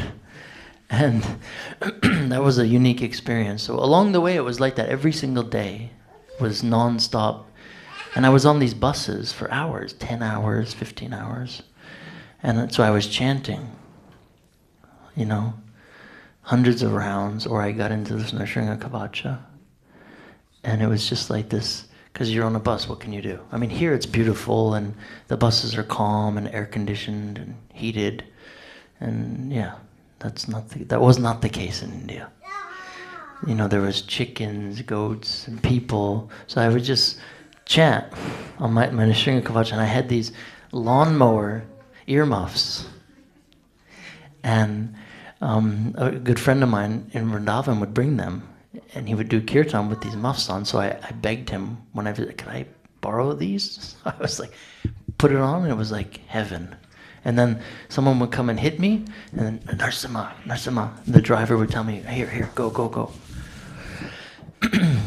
So one of these temples, this beautiful temple is called Halaldi.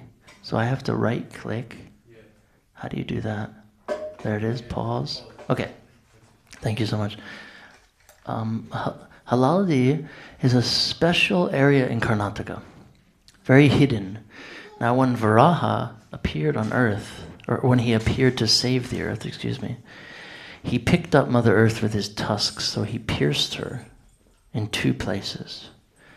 So this river is called the Varadi River, and it's created by the tusk of where Varaha pierced. So in this river, Gautama Maharishi was doing tapasya, and he had a darshan of Yoga Narsimha, some 1,500 years back. And one of his disciples, about 900 years back, built a temple for Yoga Lakshmi Narsimha, right up top here. And you can see the river. It doesn't look like India, right? Like it doesn't. It's transparent, like turquoise blue, like a beach in Greece or something, like heaven. And when you bathe in it, it's considered, it removes all your sins and everything. So this deity is very special because, oh, there we go. So this Brahmin here, when I went, he wouldn't let me in the temple because I was a white dude. So he wouldn't let me go inside to see him. So then the whole entire group of trustees and so on and so forth, they all came, and they said I had to go bathe in the Varadi River first, me and my photographer. And we had no change of clothes, so we just hopped in with... And then they let us in, and they started telling us the history of how he was found in all these beautiful Nrsimha Bhaktas. One man's a big businessman, and this is Lakshmi Yoga Nrsimha, and this is in my first book. But what's so awesome about him is Lakshmi, you see how she has her legs kind of just up on him, she's completely on him, holding him, and only looking at him. And he's actually looking at her. He's not looking at us. It's a very unusual form. So, this is the darshan he gave to his devotee and the king, apparently, who had this deity carved. And this deity got lost. The bank of the river where he used to be on fell into the river. So he was lost for hundreds of years. And then another king had a vision, and he went to bathe in this sacred spot of the Varadi River, and there was Yoga Nrsimha. The river was so low, and Nrsimha was sticking out. So then he reinstalled him in this new temple. So that was pretty awesome. And it was, you see how he has the third eye as well?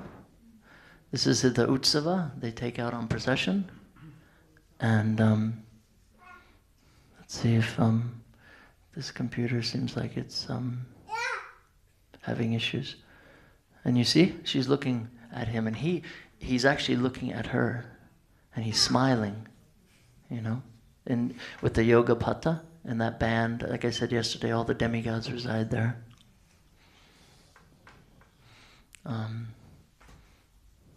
Sorry, the computer's a little bit slow.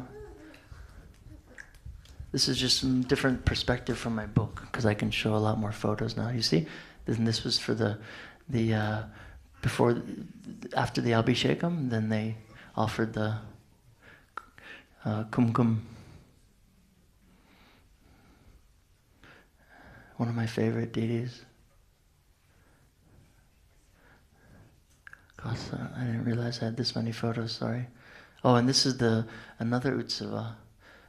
He's on a pillar, and the Brahmin, I saw the deity, before he could say, "Don't touch," I already had him in my hand.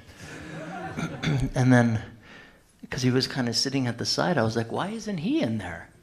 So I picked him up, got this shot and then handed him to the pujari and said, put him on the, why isn't he in there? I didn't realize there was a story why he wasn't in there, but that was my enthusiasm when I was younger.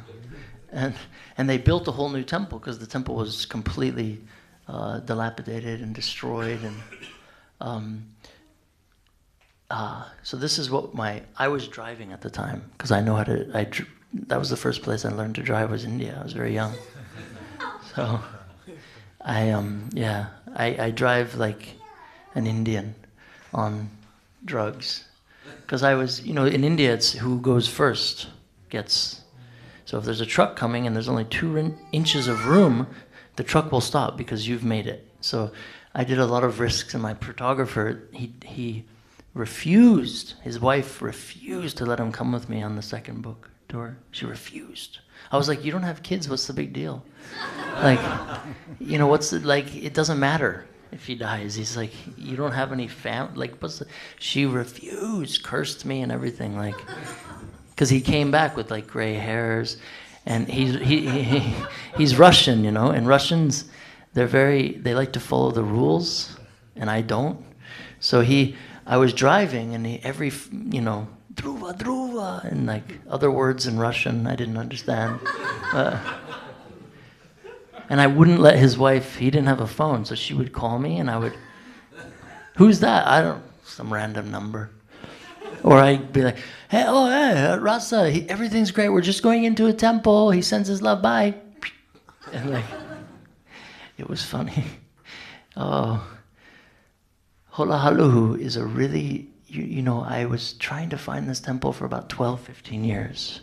I had heard, that's what would happen. I would also hear from someone, a Brahmin, my cousin's nephew's uncle's wife's sister's brother is a pujari in Gujarat or somewhere in Andhra. And I would write it down, or they would write it in the local language, and sometimes I would forget. And then I'd have a piece of paper and I would show someone years later. So this was one of those instances. And this place is so awesome because the kids are the boss. And when I got there, they speak a little more English than their parents, than the pujaris. So they were like, why are you here? I was like, I'm here to see Narasimha. Oh, you're here to see our Narasimha. He is ours. Come, we will show you him. And they were like, he is our father, our Baba. And they were they brought me in the temple, and they just walked right on the altar and started touching him and putting their hands on his shoulder, and I'm like, what? And then of course the pujaris came in and they started yelling at them, and then the kids ran out. But the kids had me convinced that they were the boss. You see? Totally the boss. This is our temple. And it was really fun. But it was amazing how they held my hands, and the photographer, and they were like, I had to take this before they let me in.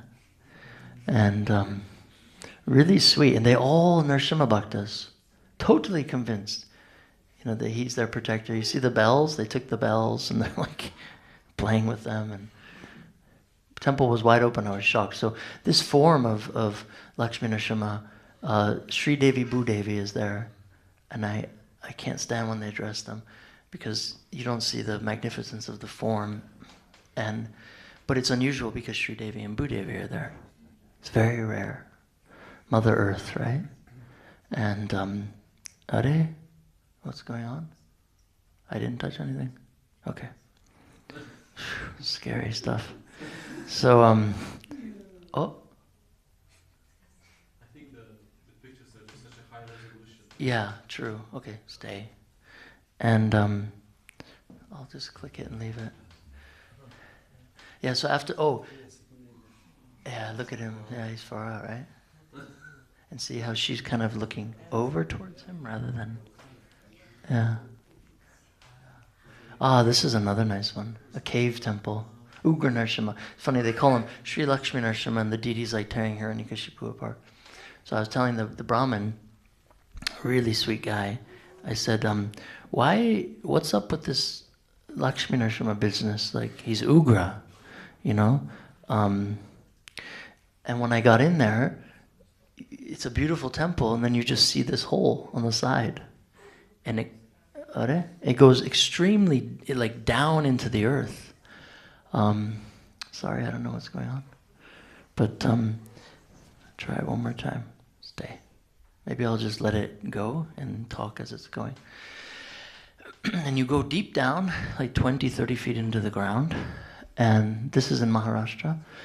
And what the history was, a lot of these old temples, you see, there's no deity.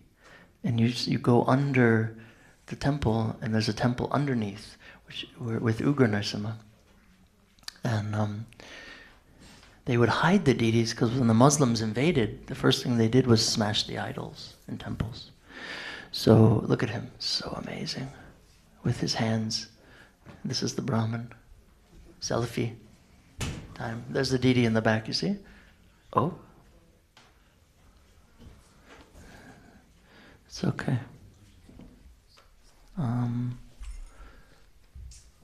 Okay. We gotta pause this. This is awesome. This is another wild one where my photographer threatened me, because the truck, we went out, we were searching for hours for this temple in the middle of a jungle, and he was found by a Swami in the Madhva tradition. And he was in this kund, or pond, they call it. And a tiger, the Swami was there in this area, so he would go there and collect his water for bathing every day. And there was this tiger in this area, and every time the Swami came close, the tiger would, like he was guarding his kids or something. And one day the Swami had a dream. It happened like this for years. The tiger would come every day. No matter what time the Swami went, the tiger was there. And then the Swami had a dream. Narasimha said, "Why aren't you, I'm trying to tell you, I'm here. Why don't you come get me?" And then he got it, and he went the next day, and the tiger was gone. So he went in and he found this beautiful deity of Narasimha. The chronology, luckily the history is there. But to get to this temple, you have to drive up like a cliff mountain. You're not supposed to drive. I didn't know, but I drove up. And it was just rained. So the jeep started sliding down off the cliff. And Damodar's like saving himself, jumping out the car, like screaming, in the chanting the Nrsimha prayers, and I'm like trying to slam the brakes on, and it just hit this little rock and stopped. And so I just got out of the car and went up to the temple. I figured if the car, because I bought it, it was an old 1975 Tata Sumo, and it cost like $500. And I was like, if it breaks, let's get another one. And he was going crazy, Damodar, and we heard this bell, ding, ding, ding, ding. And we kept walking up the hill, and there was this Brahmin doing puja of him.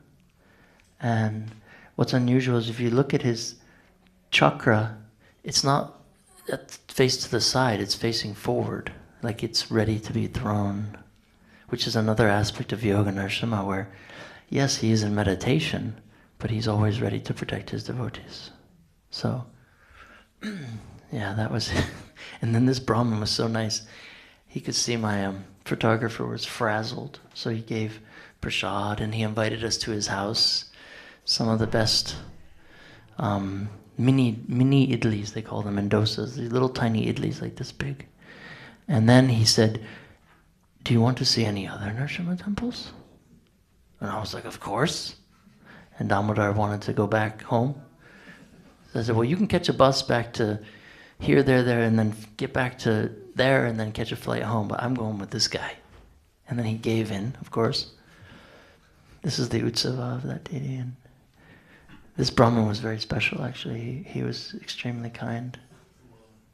Yeah. So a lot of these small deities have been stolen. So Nrsimha, in his iconography, all these museums and around the world, their most prized possession of Hindu iconography is Nrsimha. because he's the rarest and most sought after from collectors. Like recently I saw in an auction, small Nrsimha like this sold for like 700,000 pounds. And like he's very sought after by big collectors of iconography. So it was such a shock to see an idol, an Utsava idol still there. And I don't believe he's the original one. Yeah, and this is the lion Nrsimha I spoke about yesterday. So this one was worshipped by the farmers, the forest dwellers, the tribals, the tantrics, and they weren't so wealthy, like the kings, the magistrates, the business people. So they couldn't afford to have some fancy deity carved. So they carved a lion, and they would generally put the shank and chakra and the tilak, and they worshipped him as Nrsimha. And before, this deity is like, the archaeological department said, 1st century. That's very old, you know?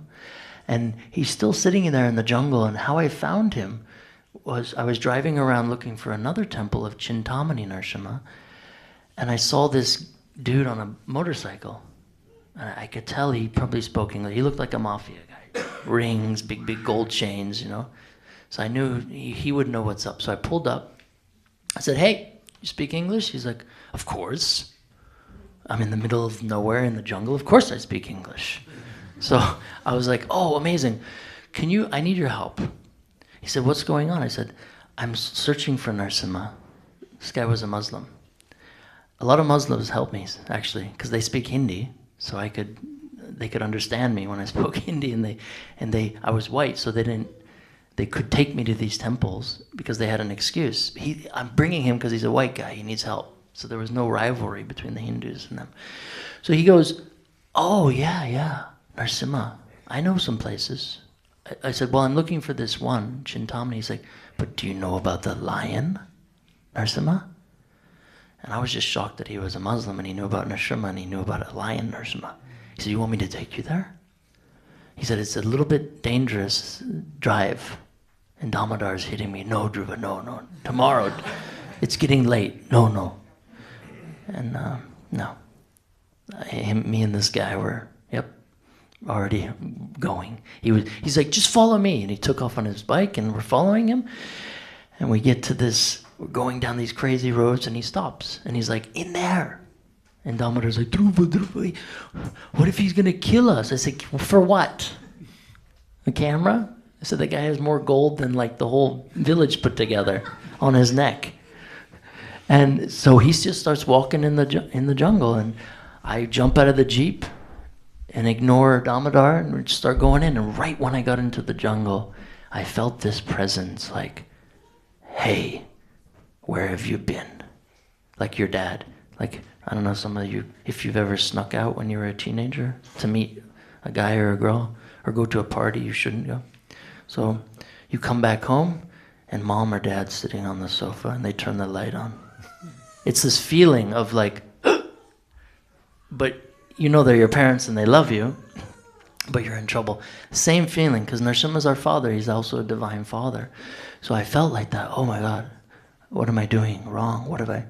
And then I see him. And then this beautiful Muslim guy is just like touching him and cleaning him off, and it was sweet actually. And then Damodar is screaming, but he comes in and we get some nice photos, and it was really unique. And then the guy is sitting there telling me the history of this Hindu idol. And he goes, "You want to see some more? There's more temples of Lion Nrsimha, Chintamani Nrsimha." And I was like, "Of course." And that was a really wild adventure, actually. Let's see if the next photo comes. So this is a part of India a lot of people don't see. Really in the middle of nowhere, and right to the left, believe it or not, is one of my favorite oceans in India. It's northern, it's past Udupi, Marvante, and going north towards Gokarna in Goa. And it's so beautiful, and a lot of the Saptarishis, Madhva, Ramanuja, there's a lot of pastimes on this side of the country. Ram, Sita, Lakshman, Hanuman spent a lot of time there. The Pandavas, Krishna and Rukmini when they came south from Gujarat. So there's a place called Apsara Kund, and if any of you have read the Mahabharata through and through, you would know that story of when Draupadi went to bathe and the crocodiles tried to grab her and get her. And Arjuna heard her scream and immediately came and with his bow killed these two crocodiles, and they, from their soul came out and there were Gandharvas saying, "Thank you for freeing us. We were cursed for being naughty in our last life." So this area, I hope it's him, is famous because there's 5 caves on this cliff. Yeah, you see there's the ocean. Really beautiful. And in these 5 caves, it's mentioned the Pandavas stayed there. And Yudhisthira worshipped Ugra Narsimha.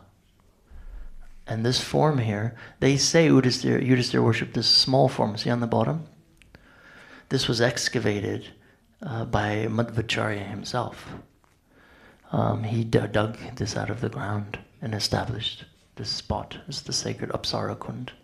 And there's the waterfall's still there. The first time I went, it was crystal clear blue water. Now it's unfortunately a vacation destination for many young boys and girls, so it's not so clean anymore, but the temple is still there. And yeah, really awesome actually. And then this deity here, the Ugra, he's no longer there. I went there 3 months ago, and they had found another deity, they excavated in the earth of yoga.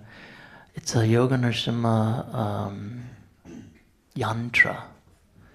So it's this round metal with like flames and all these inscriptions, tantric, heavy inscriptions from Narasimha. And Yoga Narasimha is just sitting in the center. I don't have any photos on this slideshow. I think I do for tomorrow, but this deity, one day, he's cemented in, and the pujari came to open him up. The deity was fallen over, broken. And those doors on the temple are very solid, huge wooden doors with a big lock. Nobody broke in. And then that day, so the head Swami had a dream that this is not the form. The form is you have to find. So they excavated more and found this.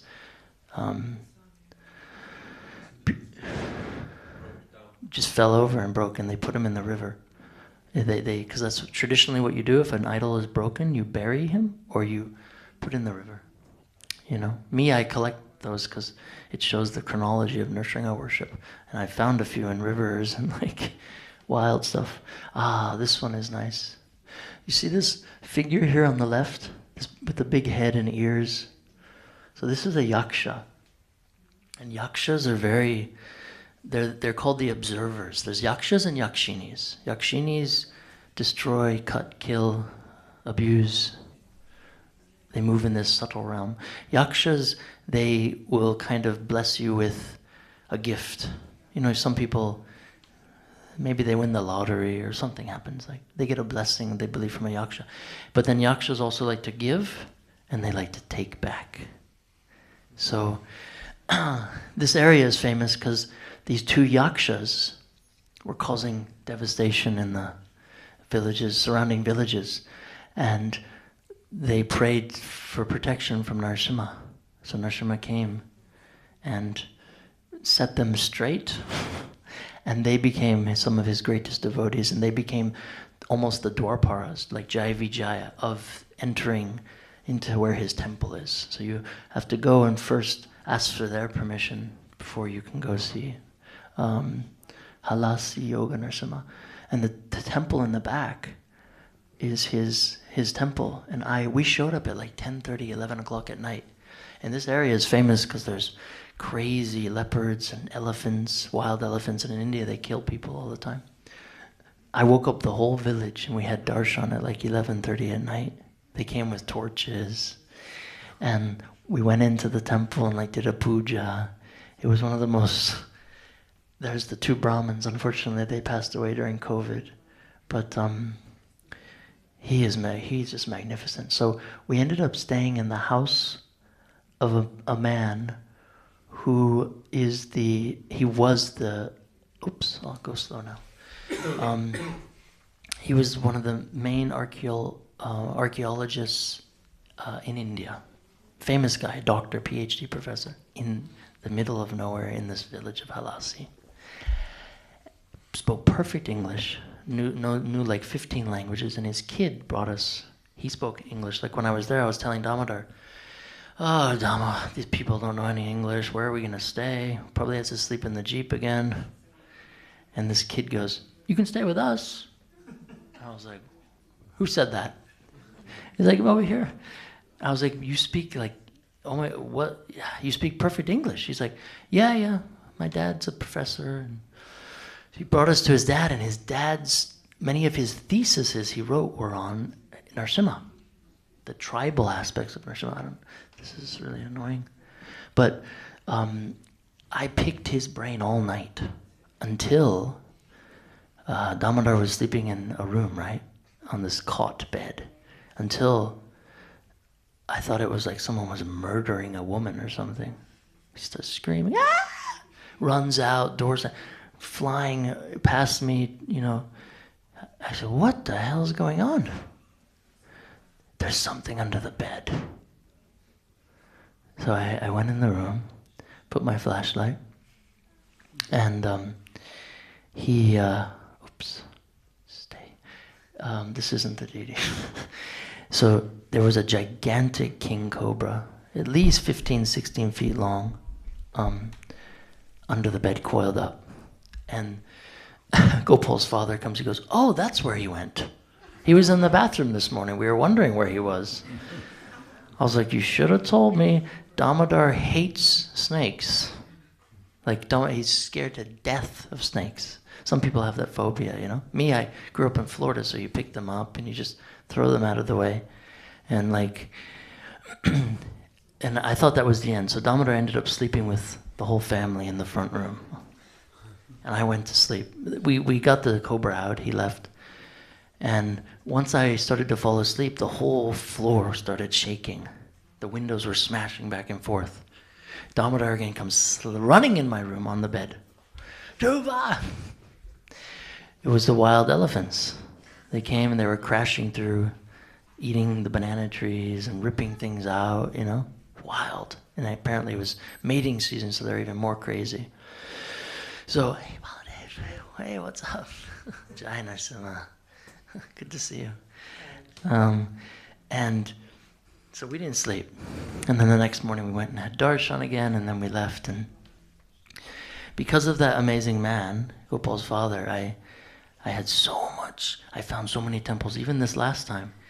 Because he doesn't have a cell phone. He refuses. Laptop, cell phone, nope, not interested. He just reads books.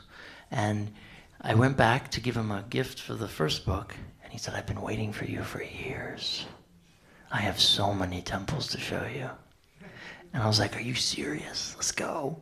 And this time I had a huge team, a videography team, and I had a huge photography team. So we had so documenting them was much nicer. This is cool. This is, they consider like a tantric form of Stanu Narasimha. So you see how he's like squatting down? Like he jumped out of the pillar. Like a lion, what does a lion do? They don't like stand up and smash a pillar. They jump on you, right? And so this is their form. And I went to this village, and Damodar and we immediately noticed very sad, like a negative energy in the village. We feel energy as humans, good, bad. And I was like, what's going on, man? And so he started asking people, Narasimha Devasthanam? And they were like putting their heads down, like pointing. And then I finally get there, and some kid brings us up this little mound, and it's like he's in a tin shed. There's no temple. And I was like, this is insane. So we cleaned him, did abhishek, and called the village heads and said, you got to worship him. That's why you're suffering. Something's going on here. I said, otherwise I'm taking him, because you could lift him up and bring him. And I was like so tempted. And that was the only good thing Damodar was. He was like, yes, take him, take him, take him. Constantly encouraging me to do those types of things. he told me one time, in Russian, they don't believe there's a thing as a thief. If you need something, take it. But if you want something, that's bad. You can't want, you have to need it. And I was like, Damodar, that doesn't. So he was like, I was like, I don't need, no, you need him. Need him. He was really funny. And it worked with him because many Brahmins would give him deities and shalagrams, like he would convince them. So he got a lot of mercy on the trip, you know. But this one, the heads of the village, they were like, okay, we'll do it. And I gave them some money. And I went back there this last time, and it's a total different vibe, like total black and white. And it was really nice to see, and he's still there. And so of course, they wouldn't let me touch him, even though I touched him before. But and I don't know if any of you have been to Udupi. I mean, I know Paladeva has. But Udupi is one of my favorite. Well, you've been to Udupi as well. It's one of my favorite places in the world because of the culture, the Gaud Saraswat Brahmins plus the Madhvas, and the traditional. So this is one of those traditional temples, you know, and he's kind of at the base of a little cliff. So when you're driving through the jungle, you just see like a roof, and he is called the god. They literally call him the god of the jungle, the lion protector of the jungle, and. Many years ago, it took me a long time to photograph him. Probably, maybe like 15 years of convincing. It was always the old Brahmins, they wouldn't let me. But that time when I was there, it was a young dude. And he was like a bodybuilder. He had muscles, and and he was very short. And he had Shiva, he was a Shaivite. Because in a lot of these Nrsimha temples, the Shaivites worship him. Because Nrsimha said, if you want to get to me, you first have to worship him. Nrsimha, he's Bhagawan. So this form, they say, is over 2,500 years old. And he's really small and amazing and so powerful. And there's nothing, again, you see the chakra is turned facing you. It's a mission to get to him too, because Manipal, you have Udupi and then you have Manipal. Manipal has one of the best universities in the country. Becoming a doctor, dentist, these types of nurse. So it's a huge built-up place now, but then you have this untouched jungle. So you're in the jungle, but you can see the tips of these huge skyscrapers from the university, and like he's just sitting there, and they were gonna buy, and these billionaires were trying to, get that jungle, and every single one of them, something very, very bad happened. Car crash, somebody died, or something. Crazy thing happened, and then he came to them in dreams and said, no, this jungle belongs to me and my people. So he's there, and with his beautiful blue eyes. Oh, Banashankari. So Bangalore is a very unique metropolitan city, and there's tons of Nrsimhadev deities in Bangalore, and this is one of them. And I love him so much because he has shells all over him and like the puja. And he's right in like a grihastha community. Like literally, there's just beautiful houses and like apartments and then Nrsimha temple. And it was an accident how I found him actually. I was going to another Nrsimha temple and I just see in writing Nrsimha and then slam on the brakes, jump out. And I left the car, I didn't put the brake on. And it was on a hill. So luckily Damodar was screaming and I had to run back, and before I smashed into the Nrsimha temple with the car. But he's such a beautiful form actually. I think the Brahmin was also, here we go. So all along the adventures, it was kind of like every day it was just like full-on experience. Like the utmost, how do you call it, high? People take intoxication or drugs to get high, and a lot of my friends that did that, they would explain their high to me, how it felt, this euphoria, this euphoric sense. And I was like, bro, I have that all day long. From the morning I wake till I go to bed. They're like, what do you mean? And, oh wait, this maybe is how do I see the other files in here? Can you show me? Do I press escape? Oh no, here. Chintamani Narasimha. He's pretty wild looking, isn't he? Oh, hey Bhagawan, come back. There he is. So this form is beautiful. Damodar was also good at sneaking photos.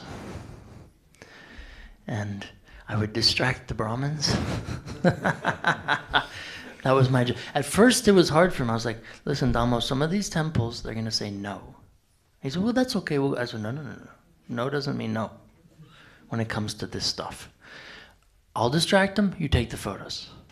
And then the first time we did it, like the Brahmin and I came back and Damodar was standing there like he did something wrong.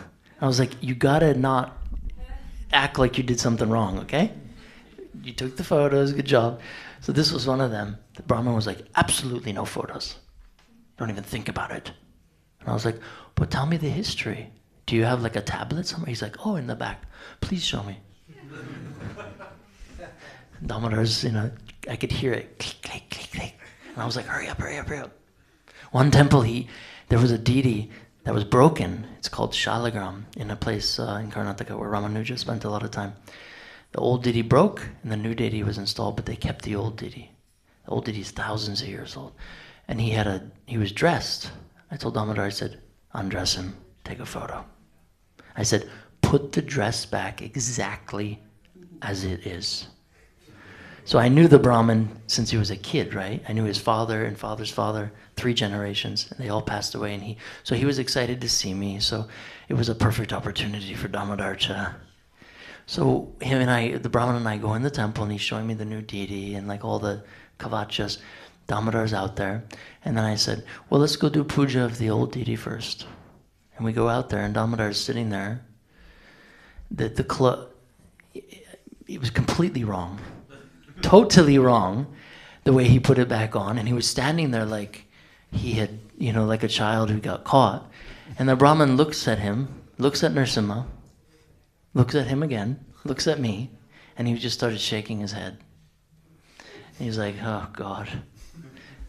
He didn't mind, because he's a young guy, And he knew that we were promoting the temple, so he was like, you could have just asked. I was like, well, apologize later. So that was funny, Damodar. So this Chintamani Narasimha is a really unique form. They very rarely show you him because he's so worn down, abstract, like almost like in a Hobalam, the Ugra Narasimha at the top, the one in the cave. Same, when they take the armor off, it's very hard to, you can see little things. So this was gifted by a king in Karnataka. I was begging him to take them off, but he wouldn't. Bribing everything. Take the cameras, whatever. He wouldn't go for it. And but this form is unusual because he's holding his leg up, and then he's kind of holding the Chintamani flower. And this is Dhruva with Vishnu on the top, you see, in Yoga Narasimha. So they believe that Dhruva incarnated as not Vijayajendra Tirtha. It's not in my mind right now. He reincarnated to worship this form of Yoga Narasimha in this cave. And Hare Narasimha. So going here, this was another experience. I picked up a guy off the side of the road who said he would show me a Narasimha temple. He didn't speak hardly any English. He just knew Narasimha Devasthanam, and he pointed. So I said, get in the car, come on, get in the Jeep. And he hops in, and we're driving on this kind of highway, and then he screams, Narasimha! And I slam on the brakes, and it's very dangerous, wild stuff. And we showed up at this cave temple. And this temple's famous for this Narasimha, and it's also famous for these, they're called, they're the men that dress in saris. So they're not what contemporary interesting society calls transgender. They worship a particular goddess who can only be worshipped by females. There's also temples where these gods can only be worshipped by males. So some women do the same. They put dhoti on. So it's acting and taking that position for that moment to worship this goddess. So they were there. They took a liking to Damodar very much, and hopefully this photo comes sometime soon. Should I press something, or will I mess it up? Next.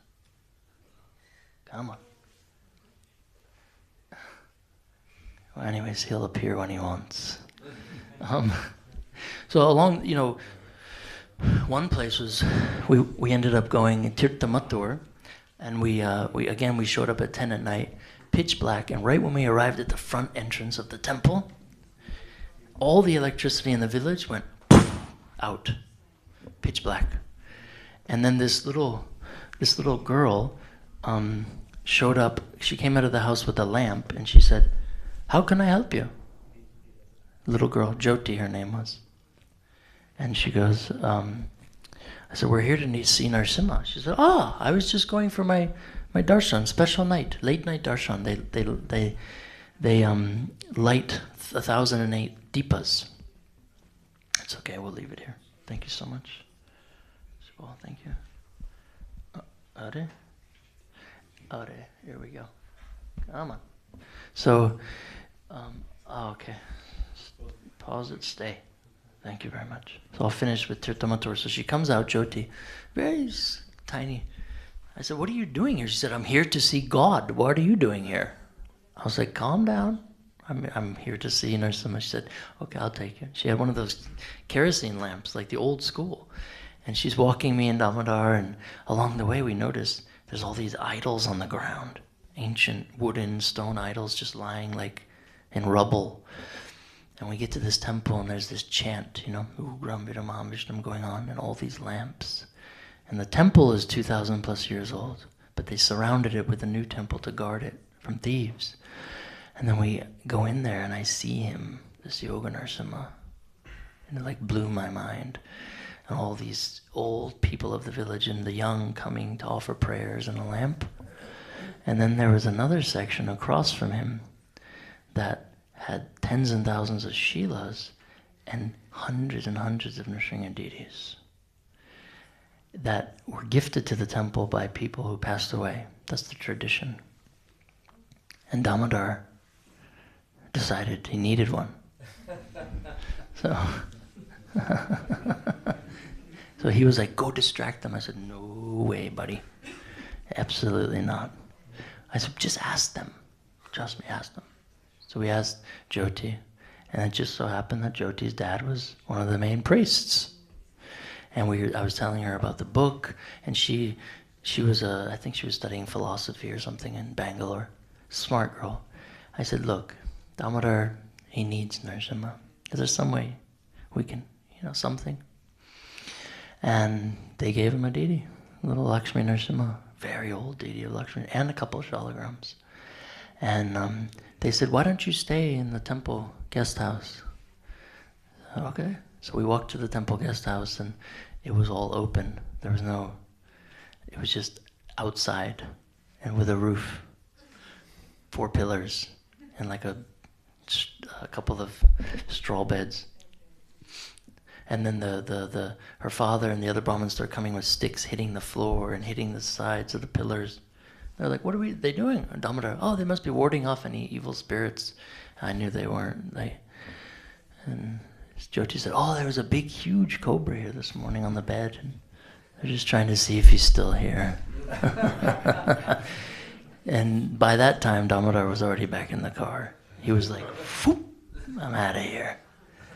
And I was like, "Well," they're like, "What's wrong? Where did he go?" I said, "Some problem with snakes." And that night we had to drive to Goa.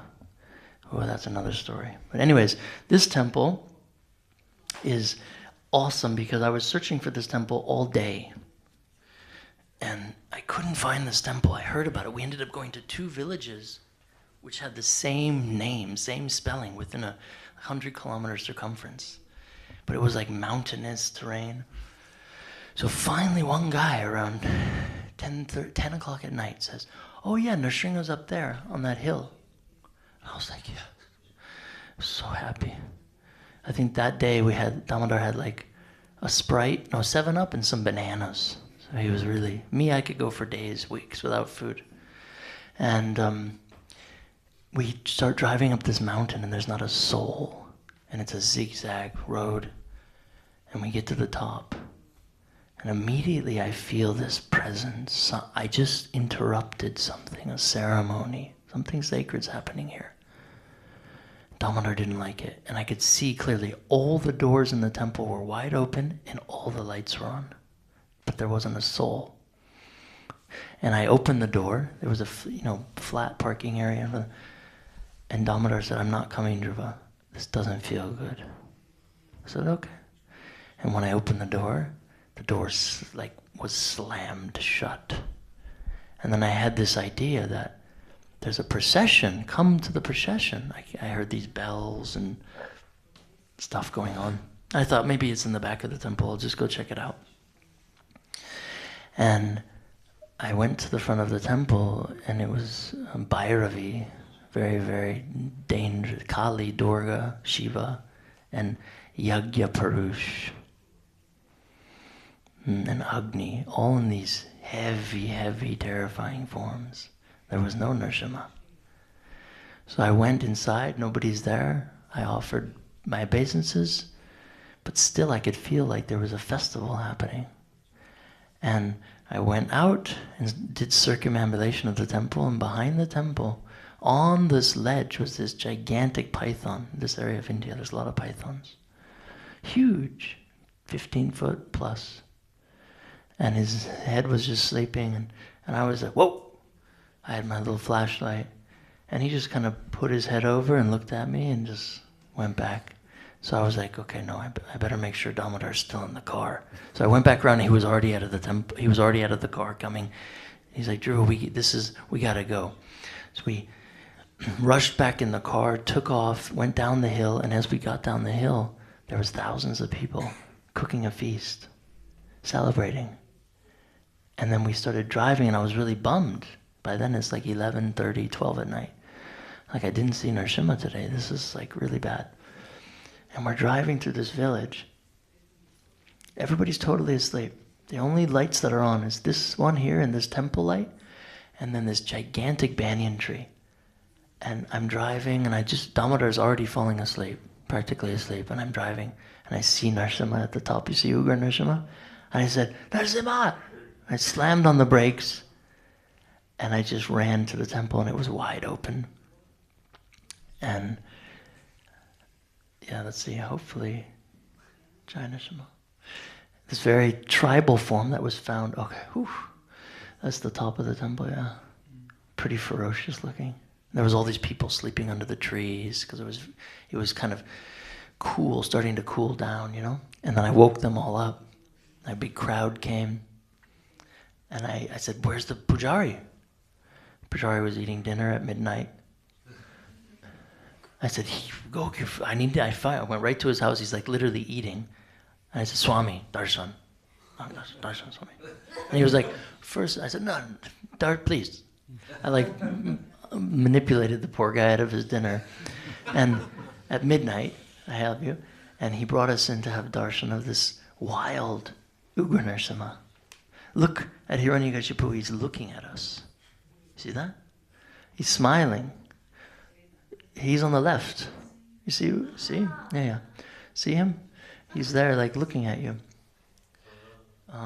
He's in bliss. Yeah, he's in kind of an ecstasy. He's freed now. So, and it's such unusual features. So he was found in the field. They were plowing the field with a bullock cart, and the big knife that they go into the ground kind of plowed him up. And then the local heads of the village had the same dream. Nrsimha said, you must establish a temple for me. This village is mine. These people are my devotees. So they made this temple. So that was really far out.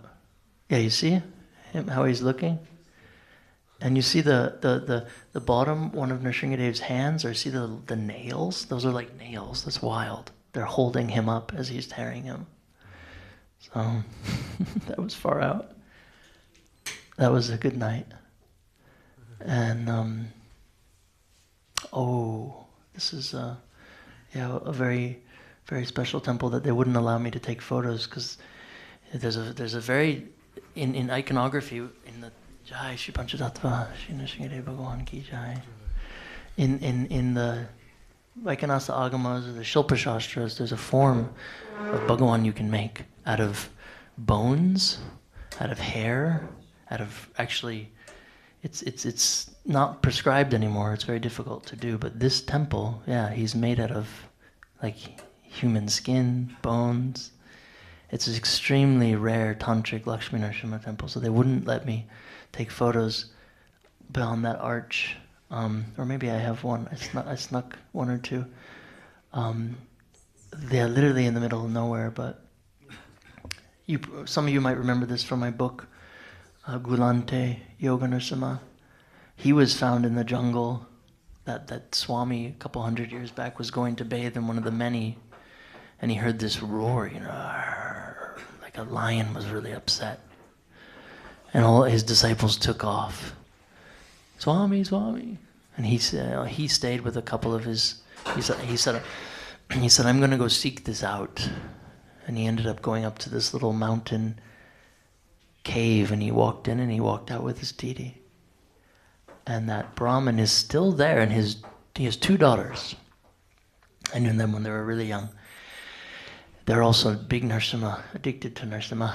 And but the main thing was the Narasimha warned them, my worship should never stop. Like I spoke yesterday, consistency. Shravanam Vishnu, offer something, but it should be consistent. The Brahmin that took over, he was like a businessman, so he would come and do puja every now and again, but And one day he came back and there was a tiger waiting for him in front of the altar that attacked him and like tore his leg up pretty good, but didn't kill him. And then he understood, so he gave up everything, dedicated his life to Narasimha, and he's still there. And this is also on the way to Apsara Kund, past Udupi. Oh, look at them, look at him, huh? Doesn't he look like he's looking right at you? Like, wow. This deity was worshipped by Ramanuja. Ramanuja's, it's believed, it's said that this is the spot where he sat and chanted the Narasimha Kavach, or excuse me, the 1,008 names, the 108 names of Narasimha, sitting in front of this deity. And then the deity opened his eyes and looked at him. So then they have this tradition of painting the eyes, where you can kind of be sitting there and he's kind of looking at you, sitting here, he's looking at you. So very, very beautiful form. And I arrived on the day that head Brahmin's wife, she passed away a year earlier, so he was doing a special ceremony. And he invited us right into the inner sanctum where it's believed Ramanuja sat. There's a lotus flower carved. And he put us there and he chanted the 108 names. One of the most ecstatic experiences of my life because it was such bhav. Come. So sometimes this is another example of what I would see. I don't know what the heck that says. It says Narasimha Temple, Narasimha Swami Devasthanam, something. But see the lion? So I'd be driving. At first Damodar didn't get it. I'd be like, there's a Nrsimhadev temple, and there'd be like a poster of a lion or a face or something, and an arrow. So that was one of the experiences. This is where the temple where they made him out of bone and all that tantric stuff. And I was driving to another temple, and that's what I saw. And this is what I experienced a lot. See how the temple is completely dilapidated? But then the guy next door has a posh house and a nice scooter. So these temples are fallen into ruin, a lot of them. And I spent a lot of years trying to renovate and get people to be aware of the heritage. And so you'd go into this temple and there'd be an ancient deity of Nrsimha. This one, the deity was stolen, so it was empty. And then we're back to the Varadi River. And that might be the end, I think. So this is just a little sample of my adventures. And then along the way, obviously, the people. This was earlier, so then as I got older, it was the people, the kids, men, women, old people, that had this love for Narasimha that I started gravitating. I would hang out with the people first, and then I would go have darshan. Whereas before, when I was younger, it would be darshan, me and him. And then I would see the people. You know, it gave me a lot more of a realization because in a sense, he lives through his people. So when you hear the stories, that artist, I don't know if she's here today. What's her name? Yeah, is she here today or no? No. Anyways, yesterday her story was so amazing. And I'm sure more of you have stories about this, of how Nrsimha maybe gave you a vision or whatever, or some direct. Some of them seem far out, but every place I went, someone had that story. Oh, Bhagavan saved me. Oh, one time there was a cobra or something. Or, you know, my son fell down into the river, and, you know, Nrsimha picked it. Wild stuff. And to doubt it is, for me, at first I was like, oh, maybe they're making it up or something. Because a lot of the stories of the temples they would make up, you know. Nrsimhadev appeared here. There's a kund. This kund gives you moksha, removes all your sins. And there's a pillar over there somewhere, you know, like a rock. He appeared from this rock. So I was a little skeptical, you know, because people do make up stuff. It's natural, like they want to be cool. But the stories, when I started hearing from the kids, how Nrsimha saved them, or he came to them in a dream, then I started being like, whoa. And then the moms who were like in kitchens cooking, or they went out to get the firewood, and like there was a tiger there. And then they were like, Nrsimha! And the tiger like was shocked in fear and like got down and was like, argh, and then ran away. So all these experiences, you know, and stories kind of blew my mind. Even in ISKCON, there's so many stories that people have, either worshipping Nrsimha, shalagrams or deities. So, yeah. Anybody care to share anything? Bala? I get one ugra, red, shalagram. Oh, you got a red ugra. My wife, first day, when we get, she almost get killed. So, like this happened with two ugras, and then, but next day, everything is back to normal. So you just feel, when the Lord comes, especially like ugra forms, they want to first establish that they're the boss, then everything go back to normal. Wow. Bala's wow. He's the shalagram acharya, and he was explaining how he got these red shilas, you know, which are generally tawny red.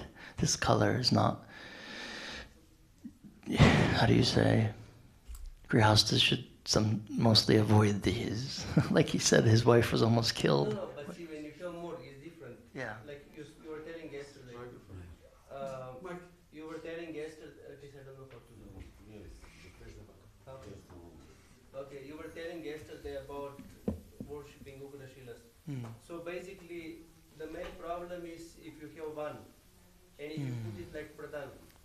But in our case, we have many. Many. So then anyway, already is heavy vibration. Yeah. So but then it's also, especially if you're married, the thing is, if wife can handle. Yeah. Because Nrsimha protects his pujari, so basically all vibration go to the wife because she's the enemy. Yeah. Yeah, like I said, yeah, that's true. I've seen it. There was a few. One man, his wife, he believes not that Nrsimha killed her, but he lost her because of his attachment to the Ugra Nrsimha Shila he was worshipping. And I begged him for years. I was like, hey, maybe just do Lakshmi Nrsimha for a little while, you know. And she got in one accident, paralyzed. 4 accidents she got in, and then unfortunately she left. But he eventually gave up, and then now he has Lakshmi Nrsimha. But like you said, if there is a lot of Shilas, and also worshipping them as Keshava, Krishna, Govinda. You don't do particularly meditation. Yeah. Ugra. Yeah. And also if you feel scared, it's different. Yeah, it's true. If you don't feel scared, then it's not a problem. Yeah. Because he's not there to kill you. No, of course not. He's not there. He's there to help you. But sometimes grihastas, the how do you say, the obstacle is the patni, the wife. So, you know, like I was saying, sometimes the obstacle for a man, a grihasta, can be his wife. So then we don't know. Maybe Narasimha removes her because she's. I've seen many cases like this. I don't know. It's more speculation, but I think if you're both in it and very determined to worship these and stay consistent, then I don't think there's a problem. But that's the problem, is being consistent and finding a wife who shares the same passion, you know, wants to cook for the shaligrams or idol, wants to do seva, you know. It's very important. So I think if you're on the same page, Narasimha definitely protects My you. experience is just maybe a little bit hardcore example. Yeah. Okay. Maybe it's little hardcore example, but it's like when you go on the street, somebody who's scared of dogs, then they smell it. They smell the fear. Of course. So they get more powerful. They get like more aggressive. But if you don't have fear, then they also don't. They're completely cool. So it's, I don't know, somehow or other I feel like this. In beginning I get first ugra, then it's like, I don't know if you have experience. Some shilas, they are, when you do shaligram puja, then it's like some shaligrams, they are very aggressive. Means during puja is the vibration. After you stop puja, put them to sleep, everything cool down. Yeah. But it's not all like that. Yeah, it's true. So some they don't stop. Even after complete puja is still like you still feel the pressure. energy is there, yeah. So if you feel scared of that, then get more. Yeah, because it's him. I always tell people, Shaligram is Bhagavan. Yeah. He's there. Whereas the idol, he can come and go. If he doesn't feel it, okay, I'll go until someone comes and wants to worship me with love. But Shaligram Shila, he's there, he's present, he's like, wow, you know. Well, that's awesome. Anybody else have anything to share? Experiences, visions of Narasimha? I can share one nice experience.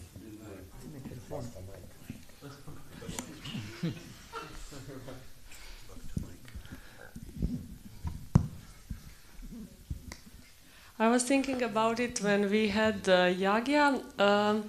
In Golokadam we had volunteer program and new people would come, and it's like people who have no connection with Krishna consciousness. Maybe some of them they never heard. They just came to spiritual community, and I was trying like to make that it's not a culture shock for them. And there was Nisimha Yagya at one day, and some volunteers went, and it was really like, when we were chanting, it was really like these men were like, Ugram Viram. It was really like, and 108 times. It was very powerful. And I was sitting there and I was so scared, like, what will this girl say? Like, it's, and like Nisimha Dev and this form and everything.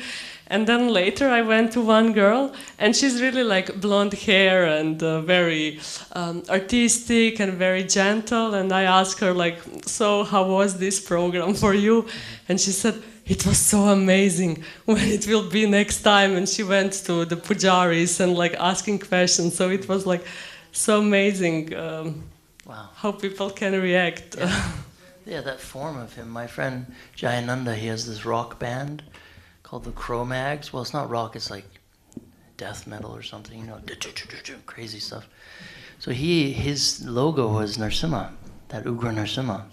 So he'd be on stage, and the whole background would be Ugra Narasimha, and these people are like, and like, I think there was maybe Baladev knows, there was a European death metal band that did a Nrsimhadev. Do you remember? You know, I heard it one time. He's not a devotee anymore, but they sent it to, I think I was with maybe Shivaram, somebody, Swami, and they got this CD and they put it on. I was like, and I was like, oh my God, this is awesome. And Maharaj was like, turn it off. And I always wanted to know. So this Jayananda guy, yeah, he'd get on stage and he would start doing like this crazy, if you don't surrender, like all this wild stuff. And these people loved it. And sometimes I'd travel, or, you know, I had friends that were into music and they'd be like, oh man, I think it's called hardcore, his style. So they'd be into hardcore and they'd be like, man, the best band is, you know, the Cro-Mags. Man, and I'm like, oh yeah, that's Jayananda, that's my buddy. He's not like my brother. He's a crazy Nrsimha guy too. They're like, you know him? Like he's a, you know, crazy Nrsimha. So he also influenced another guy called Russ, who's a friend of mine, older gentleman. I'm sure, I don't think you guys are into fashion labels or anything, but he's very famous in the fashion world, a brand called Sure, which is Russ backwards. And he has connections with all these rappers, even today. And every Nrsimha Devs he writes me, he's like, it's his day, man. And he'll post it. He's got millions of followers. So he did a brand of Nrsimha on like, and he had these rappers wearing Jadharani's painting of Ugra Nrsimha, and he was like, that's the dude, he's the protector. That's my father. And Russ is like a vegan, vegetarian, hardcore vegan, kind of a believer, but in his own world, and still, to this day, yeah, he writes me on Nrsimha Devs, he doesn't forget it. And he's like, it's his day, man. So people have these far out connections, you know, like she was saying about her friend, and I noticed that as well. Like when I was a second generation that would always have my friends who stayed with me come to Mangalartik. And then if I stayed with them, I'd have to go to their church. So whether it's Baptist, Presbyterian, or whatever, or synagogue, or I had a lot of friends growing up. So that was the deal. If they stayed with us, they go to Mangalartik, Dodi. If I stayed with them, I was at church. So it was a nice mix, and they would all say the same thing, like, they'd just be looking at the Ugra Nrsimha painting the whole time. They'd be like, who is that? Like, he's just so awesome. What does he do? I was like, well, it's quite evident what he does. He removes problems, you know. So even with Indradumna, I think I was with him. Indradumna saw me in the Polish tour when I was serving him. I was a servant a long time. God, it's a long time ago. There was these skinheads. They were wild in Poland at the time, and they didn't like Hare Krishnas. They were radicalists, like nationalists, you know, like how keep Poland white, you know, don't let the, I don't know, other countries in or whatever. So you had these white dudes from America, you know, doing programs and like Hindu culture. And I was with Maharaj, and these guys came in with baseball bats and chains, and they started beating everybody, and like they cut the power, and they had tear gas. They tear gassed everybody. And I saw it, I could see it in advance, so I grabbed Maharaj, because he's old. He was older, and he kind of froze. I grabbed him and I started chanting, you know, Ugram Viramam Vishnu, and I like put him on my shoulders, and the security guard, his disciples that were ex-KGB, crazy guys, they went out to get some food, prashad. So it was interesting how like it was set up like that, where he had nobody.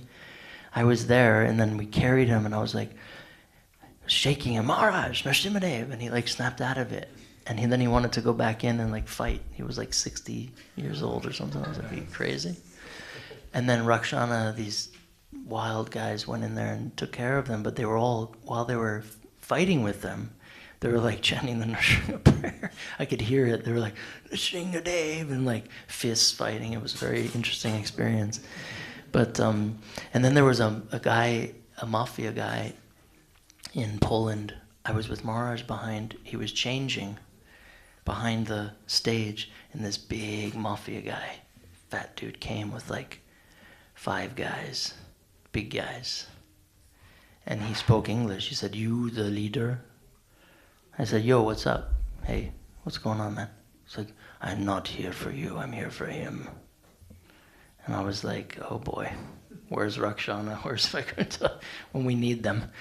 And he speaks to Maharaj. He said, why you're in my country?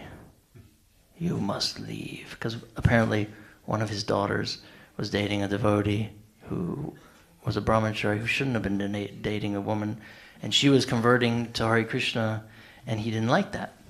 So he came to threaten, and immediately, like, I remember with Maharaj and I started chanting, Ugram Bira Mahavishnu, Jaina Shringadev. And then out of nowhere, then Rakshana and Vaikuntha come flying in with like fists, and we got out of there. But when we chanted Shringadev, the mafia guy immediately was like, what's this? Like, you know, he was shocked. So that was an interesting story. In India, I was not like that. I was more fearless. I was crazy, challenging Narasimha to like hurt me or stop me from finding him. You know, even my parents, I had them, now that I'm older, I realized they were always worried because I was kind of insane when I was young with the mission, you know, of what I wanted to do. And even Damodar, my poor photographer, like, you know, now he's got like anxiety and, you know, PTSD and stuff. I'm like, I don't think that was from me. But like, you know, it was wild. One night we came to this temple and there was a tiger loose. We showed up and pitch black. It was only 7 p.m. They don't close temples at 7 p.m. in India. I was like, what's going on here? So I get out of the car and I start screaming, and this guy comes, he's like, shh, shh, shh. And he calls us over, and so we run into the house, and he's like, shh, there's a tiger loose. It already attacked somebody. They're staying in the house. And I was like, nope. I gotta go see Narasimha. Is the temple open? They're, no, it's locked. I said, can I have the key? No, you can't go. You can't. It's dangerous. There was like 20 people in the house. And then, of course, the mom comes over. Did you eat? That's what she was concerned about, if me and Damodar ate. I'll never forget her. And so the whole group came with us, and they brought sticks. And again, they were hitting the floor when we were walking. And we get to the cave on the bank of the Krishna River. And there's this, you know, Nrsimhadev with like 16 arms, Ugra Nrsimha, Swayambhuv deity. And they were very anxious, and we're taking photos. And then I back out of the temple, and the light was on. And I didn't realize they had these bug seasons in India. And they literally, I was completely covered from head to toe in these bugs. Huge, weird. And it didn't freak me out. I'm from Florida, there's so many bugs. Damodar didn't see, he had bugs all over him, so I was kind of like, okay, we should go, Damo. We should take off now. And then he saw, and that was it. He like dropped everything and ran to the van, or the Jeep, screaming. And we closed everything up, and we got in the car, and we're driving away, and he's like pushing bugs off, and he jumps out of the car, and there's this huge roar, like a tiger. And I'm still driving. He's trying to get in the van. That was wild. This roar. And then we were driving through a preservation, a tiger elephant preservation that night to do a shortcut. He was totally asleep, and I was driving, and then a deer jumped across the road. We were going fast, like 20 kilometers an hour, and then this huge tiger jumps across the road and stops and just kind of looks like, what's this car doing in here? And then Damodar woke up. Luckily the tiger took off. But yeah, we made it to the next temple, and yeah, wild, beautiful stuff like that. Does anyone have any questions or comments or anything they want to give? Anybody? Make a movie. Yeah, this last time I took the crew with me. We're doing like a documentary. It was pretty awesome. As the same thing, it was like, I'll distract them, you guys get the videos. But this time they opened the doors, because the first book helped so much. A lot of people, they didn't know what I was doing, some white dude who liked Nrsimha, and then when I came and showed them the book, they were like in tears, literally. And then they were like, how can we help you? What do you need? I was like, him. Photos, you, story, help me. And there was only one temple didn't let me out of like the 200 I visited this last trip. And it was for the better. Yeah, so hopefully some videos will come out soon. But hey, what about what? Which one? The first or the second? The first, tomorrow I'll have a couple. Well, I only have one with me, but you can make any. If you want to order it, just order it through me, and then I'll ship it to the temple. The second book you can make pre-orders now, because the second book is 424 pages, so it's double the first. So it's going to be about $150. But if you order it now, it's like 108. And the first book's 108. So yeah, that I'm hoping in the next couple months the second book's done. But I keep getting more inspiration and adding unique, special things. Okay. Anything else? Happy, everybody? Thank you for your time. Tomorrow we'll do the second book. I'll give you a teeny glimpse of some of the adventures and some of the deities that'll be in that book. That's kind of like my life's work. And yeah, you'll see tomorrow. It's pretty awesome. So thank you guys so much for your time. I really appreciate you and hanging out with me and hearing about Nrsimha. And may he protect us always. Have a beautiful night. And oh, beautiful. Yeah. So we'll do our Nrsimha prayers, and then it'll finish off the evening. I'm sure you guys are hungry and want to get home or to bed.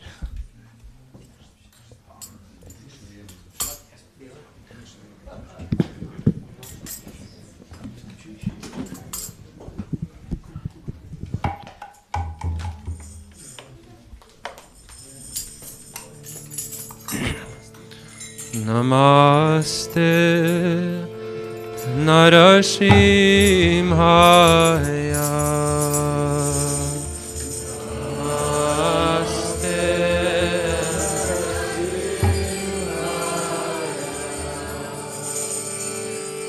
Praladaladaine.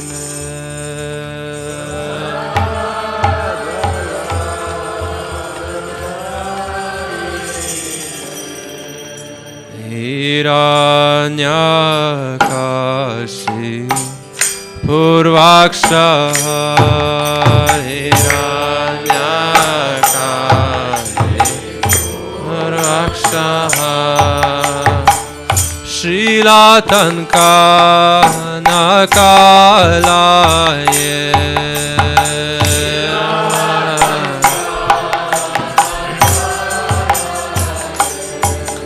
Ito Nrsimha Parato Nrsimha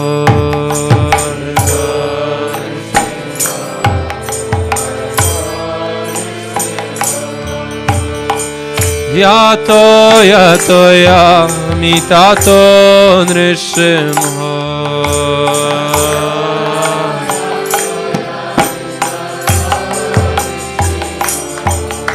Bahir Nrsimha Hridayem Nrsimha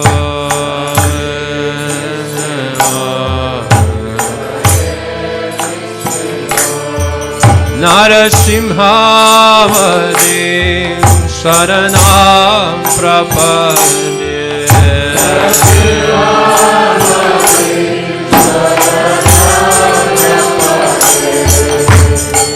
Tabakala Kamalavare Naka Aruta Shinga Lalita Hiranyakashipur Tanu Bringa Keshavadrita Narahari Rupa Jai Jagadisha Hare Jai Jagadisha Hare Jai Jagadisha Hare Kamala Vare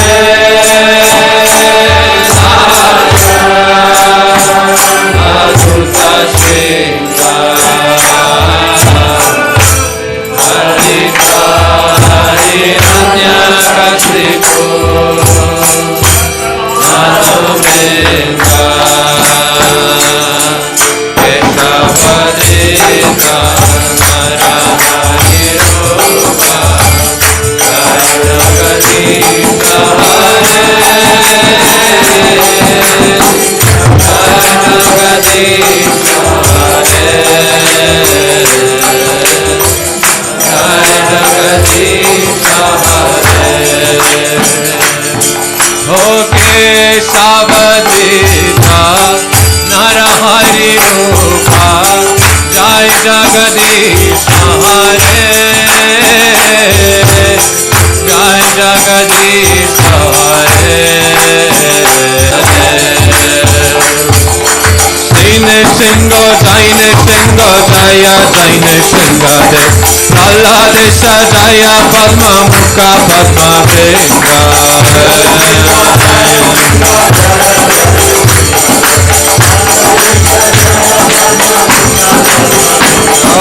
Jaine Singha, Jaine Singha, Jaya Jaine Singha De, Praladesha Jaya Padma Mukha Padma Venga.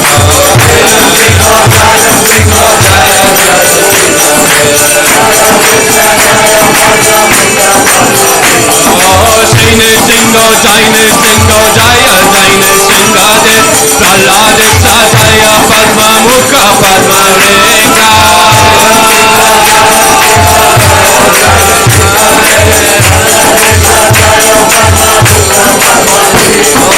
Jaine Singha, Jaine Singha, Jaya Jaine Singha De, Praladesha Jaya Padma Mukha Padma Venga.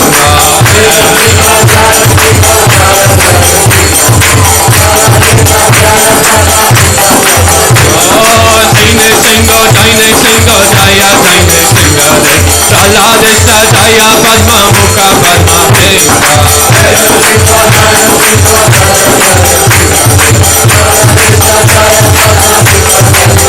Jaya Nrisimhadev, Nrisimhadev, Nrisimhadev, Jaya Nrisimhadev.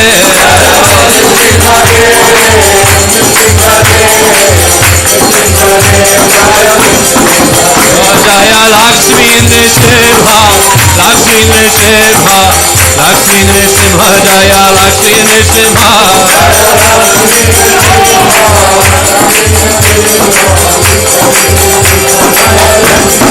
Jaya Prahlad Maharaj, Jaya Prahlad Maharaj, Jaya Prahlad Maharaj, Jaya Prahlad Maharaj.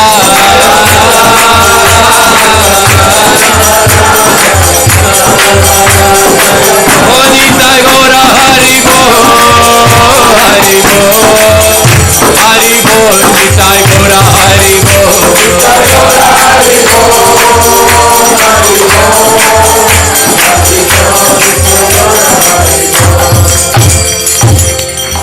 Singh Bhagwan ki, Lakshmi Singh ki, Prahlad Maharaj ki, Jai Nitai Go Pramanande.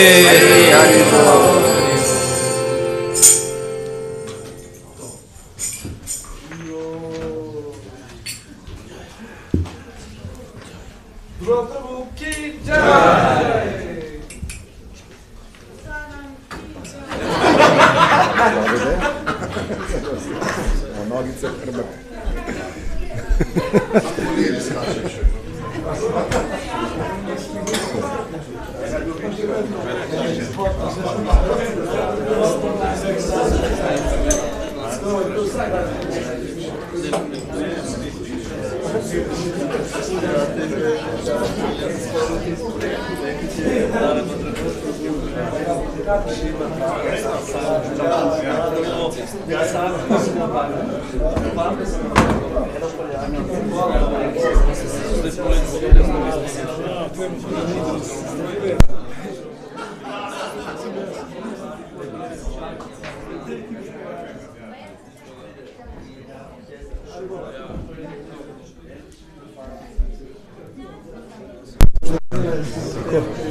A ti si iz Zare? Jaz sem tudi zdaj pa logistiko delam, zdaj Ljubljani lahko telefonsko. Ne, zdaj logistiko delam. Psijovnica. Ja. Ne, neki znajost. A? Je, neki sem delal, ja.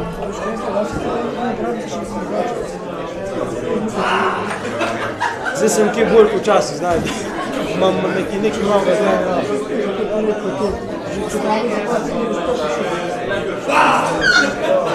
Ej, vprosti. Ja. Mora tega delati.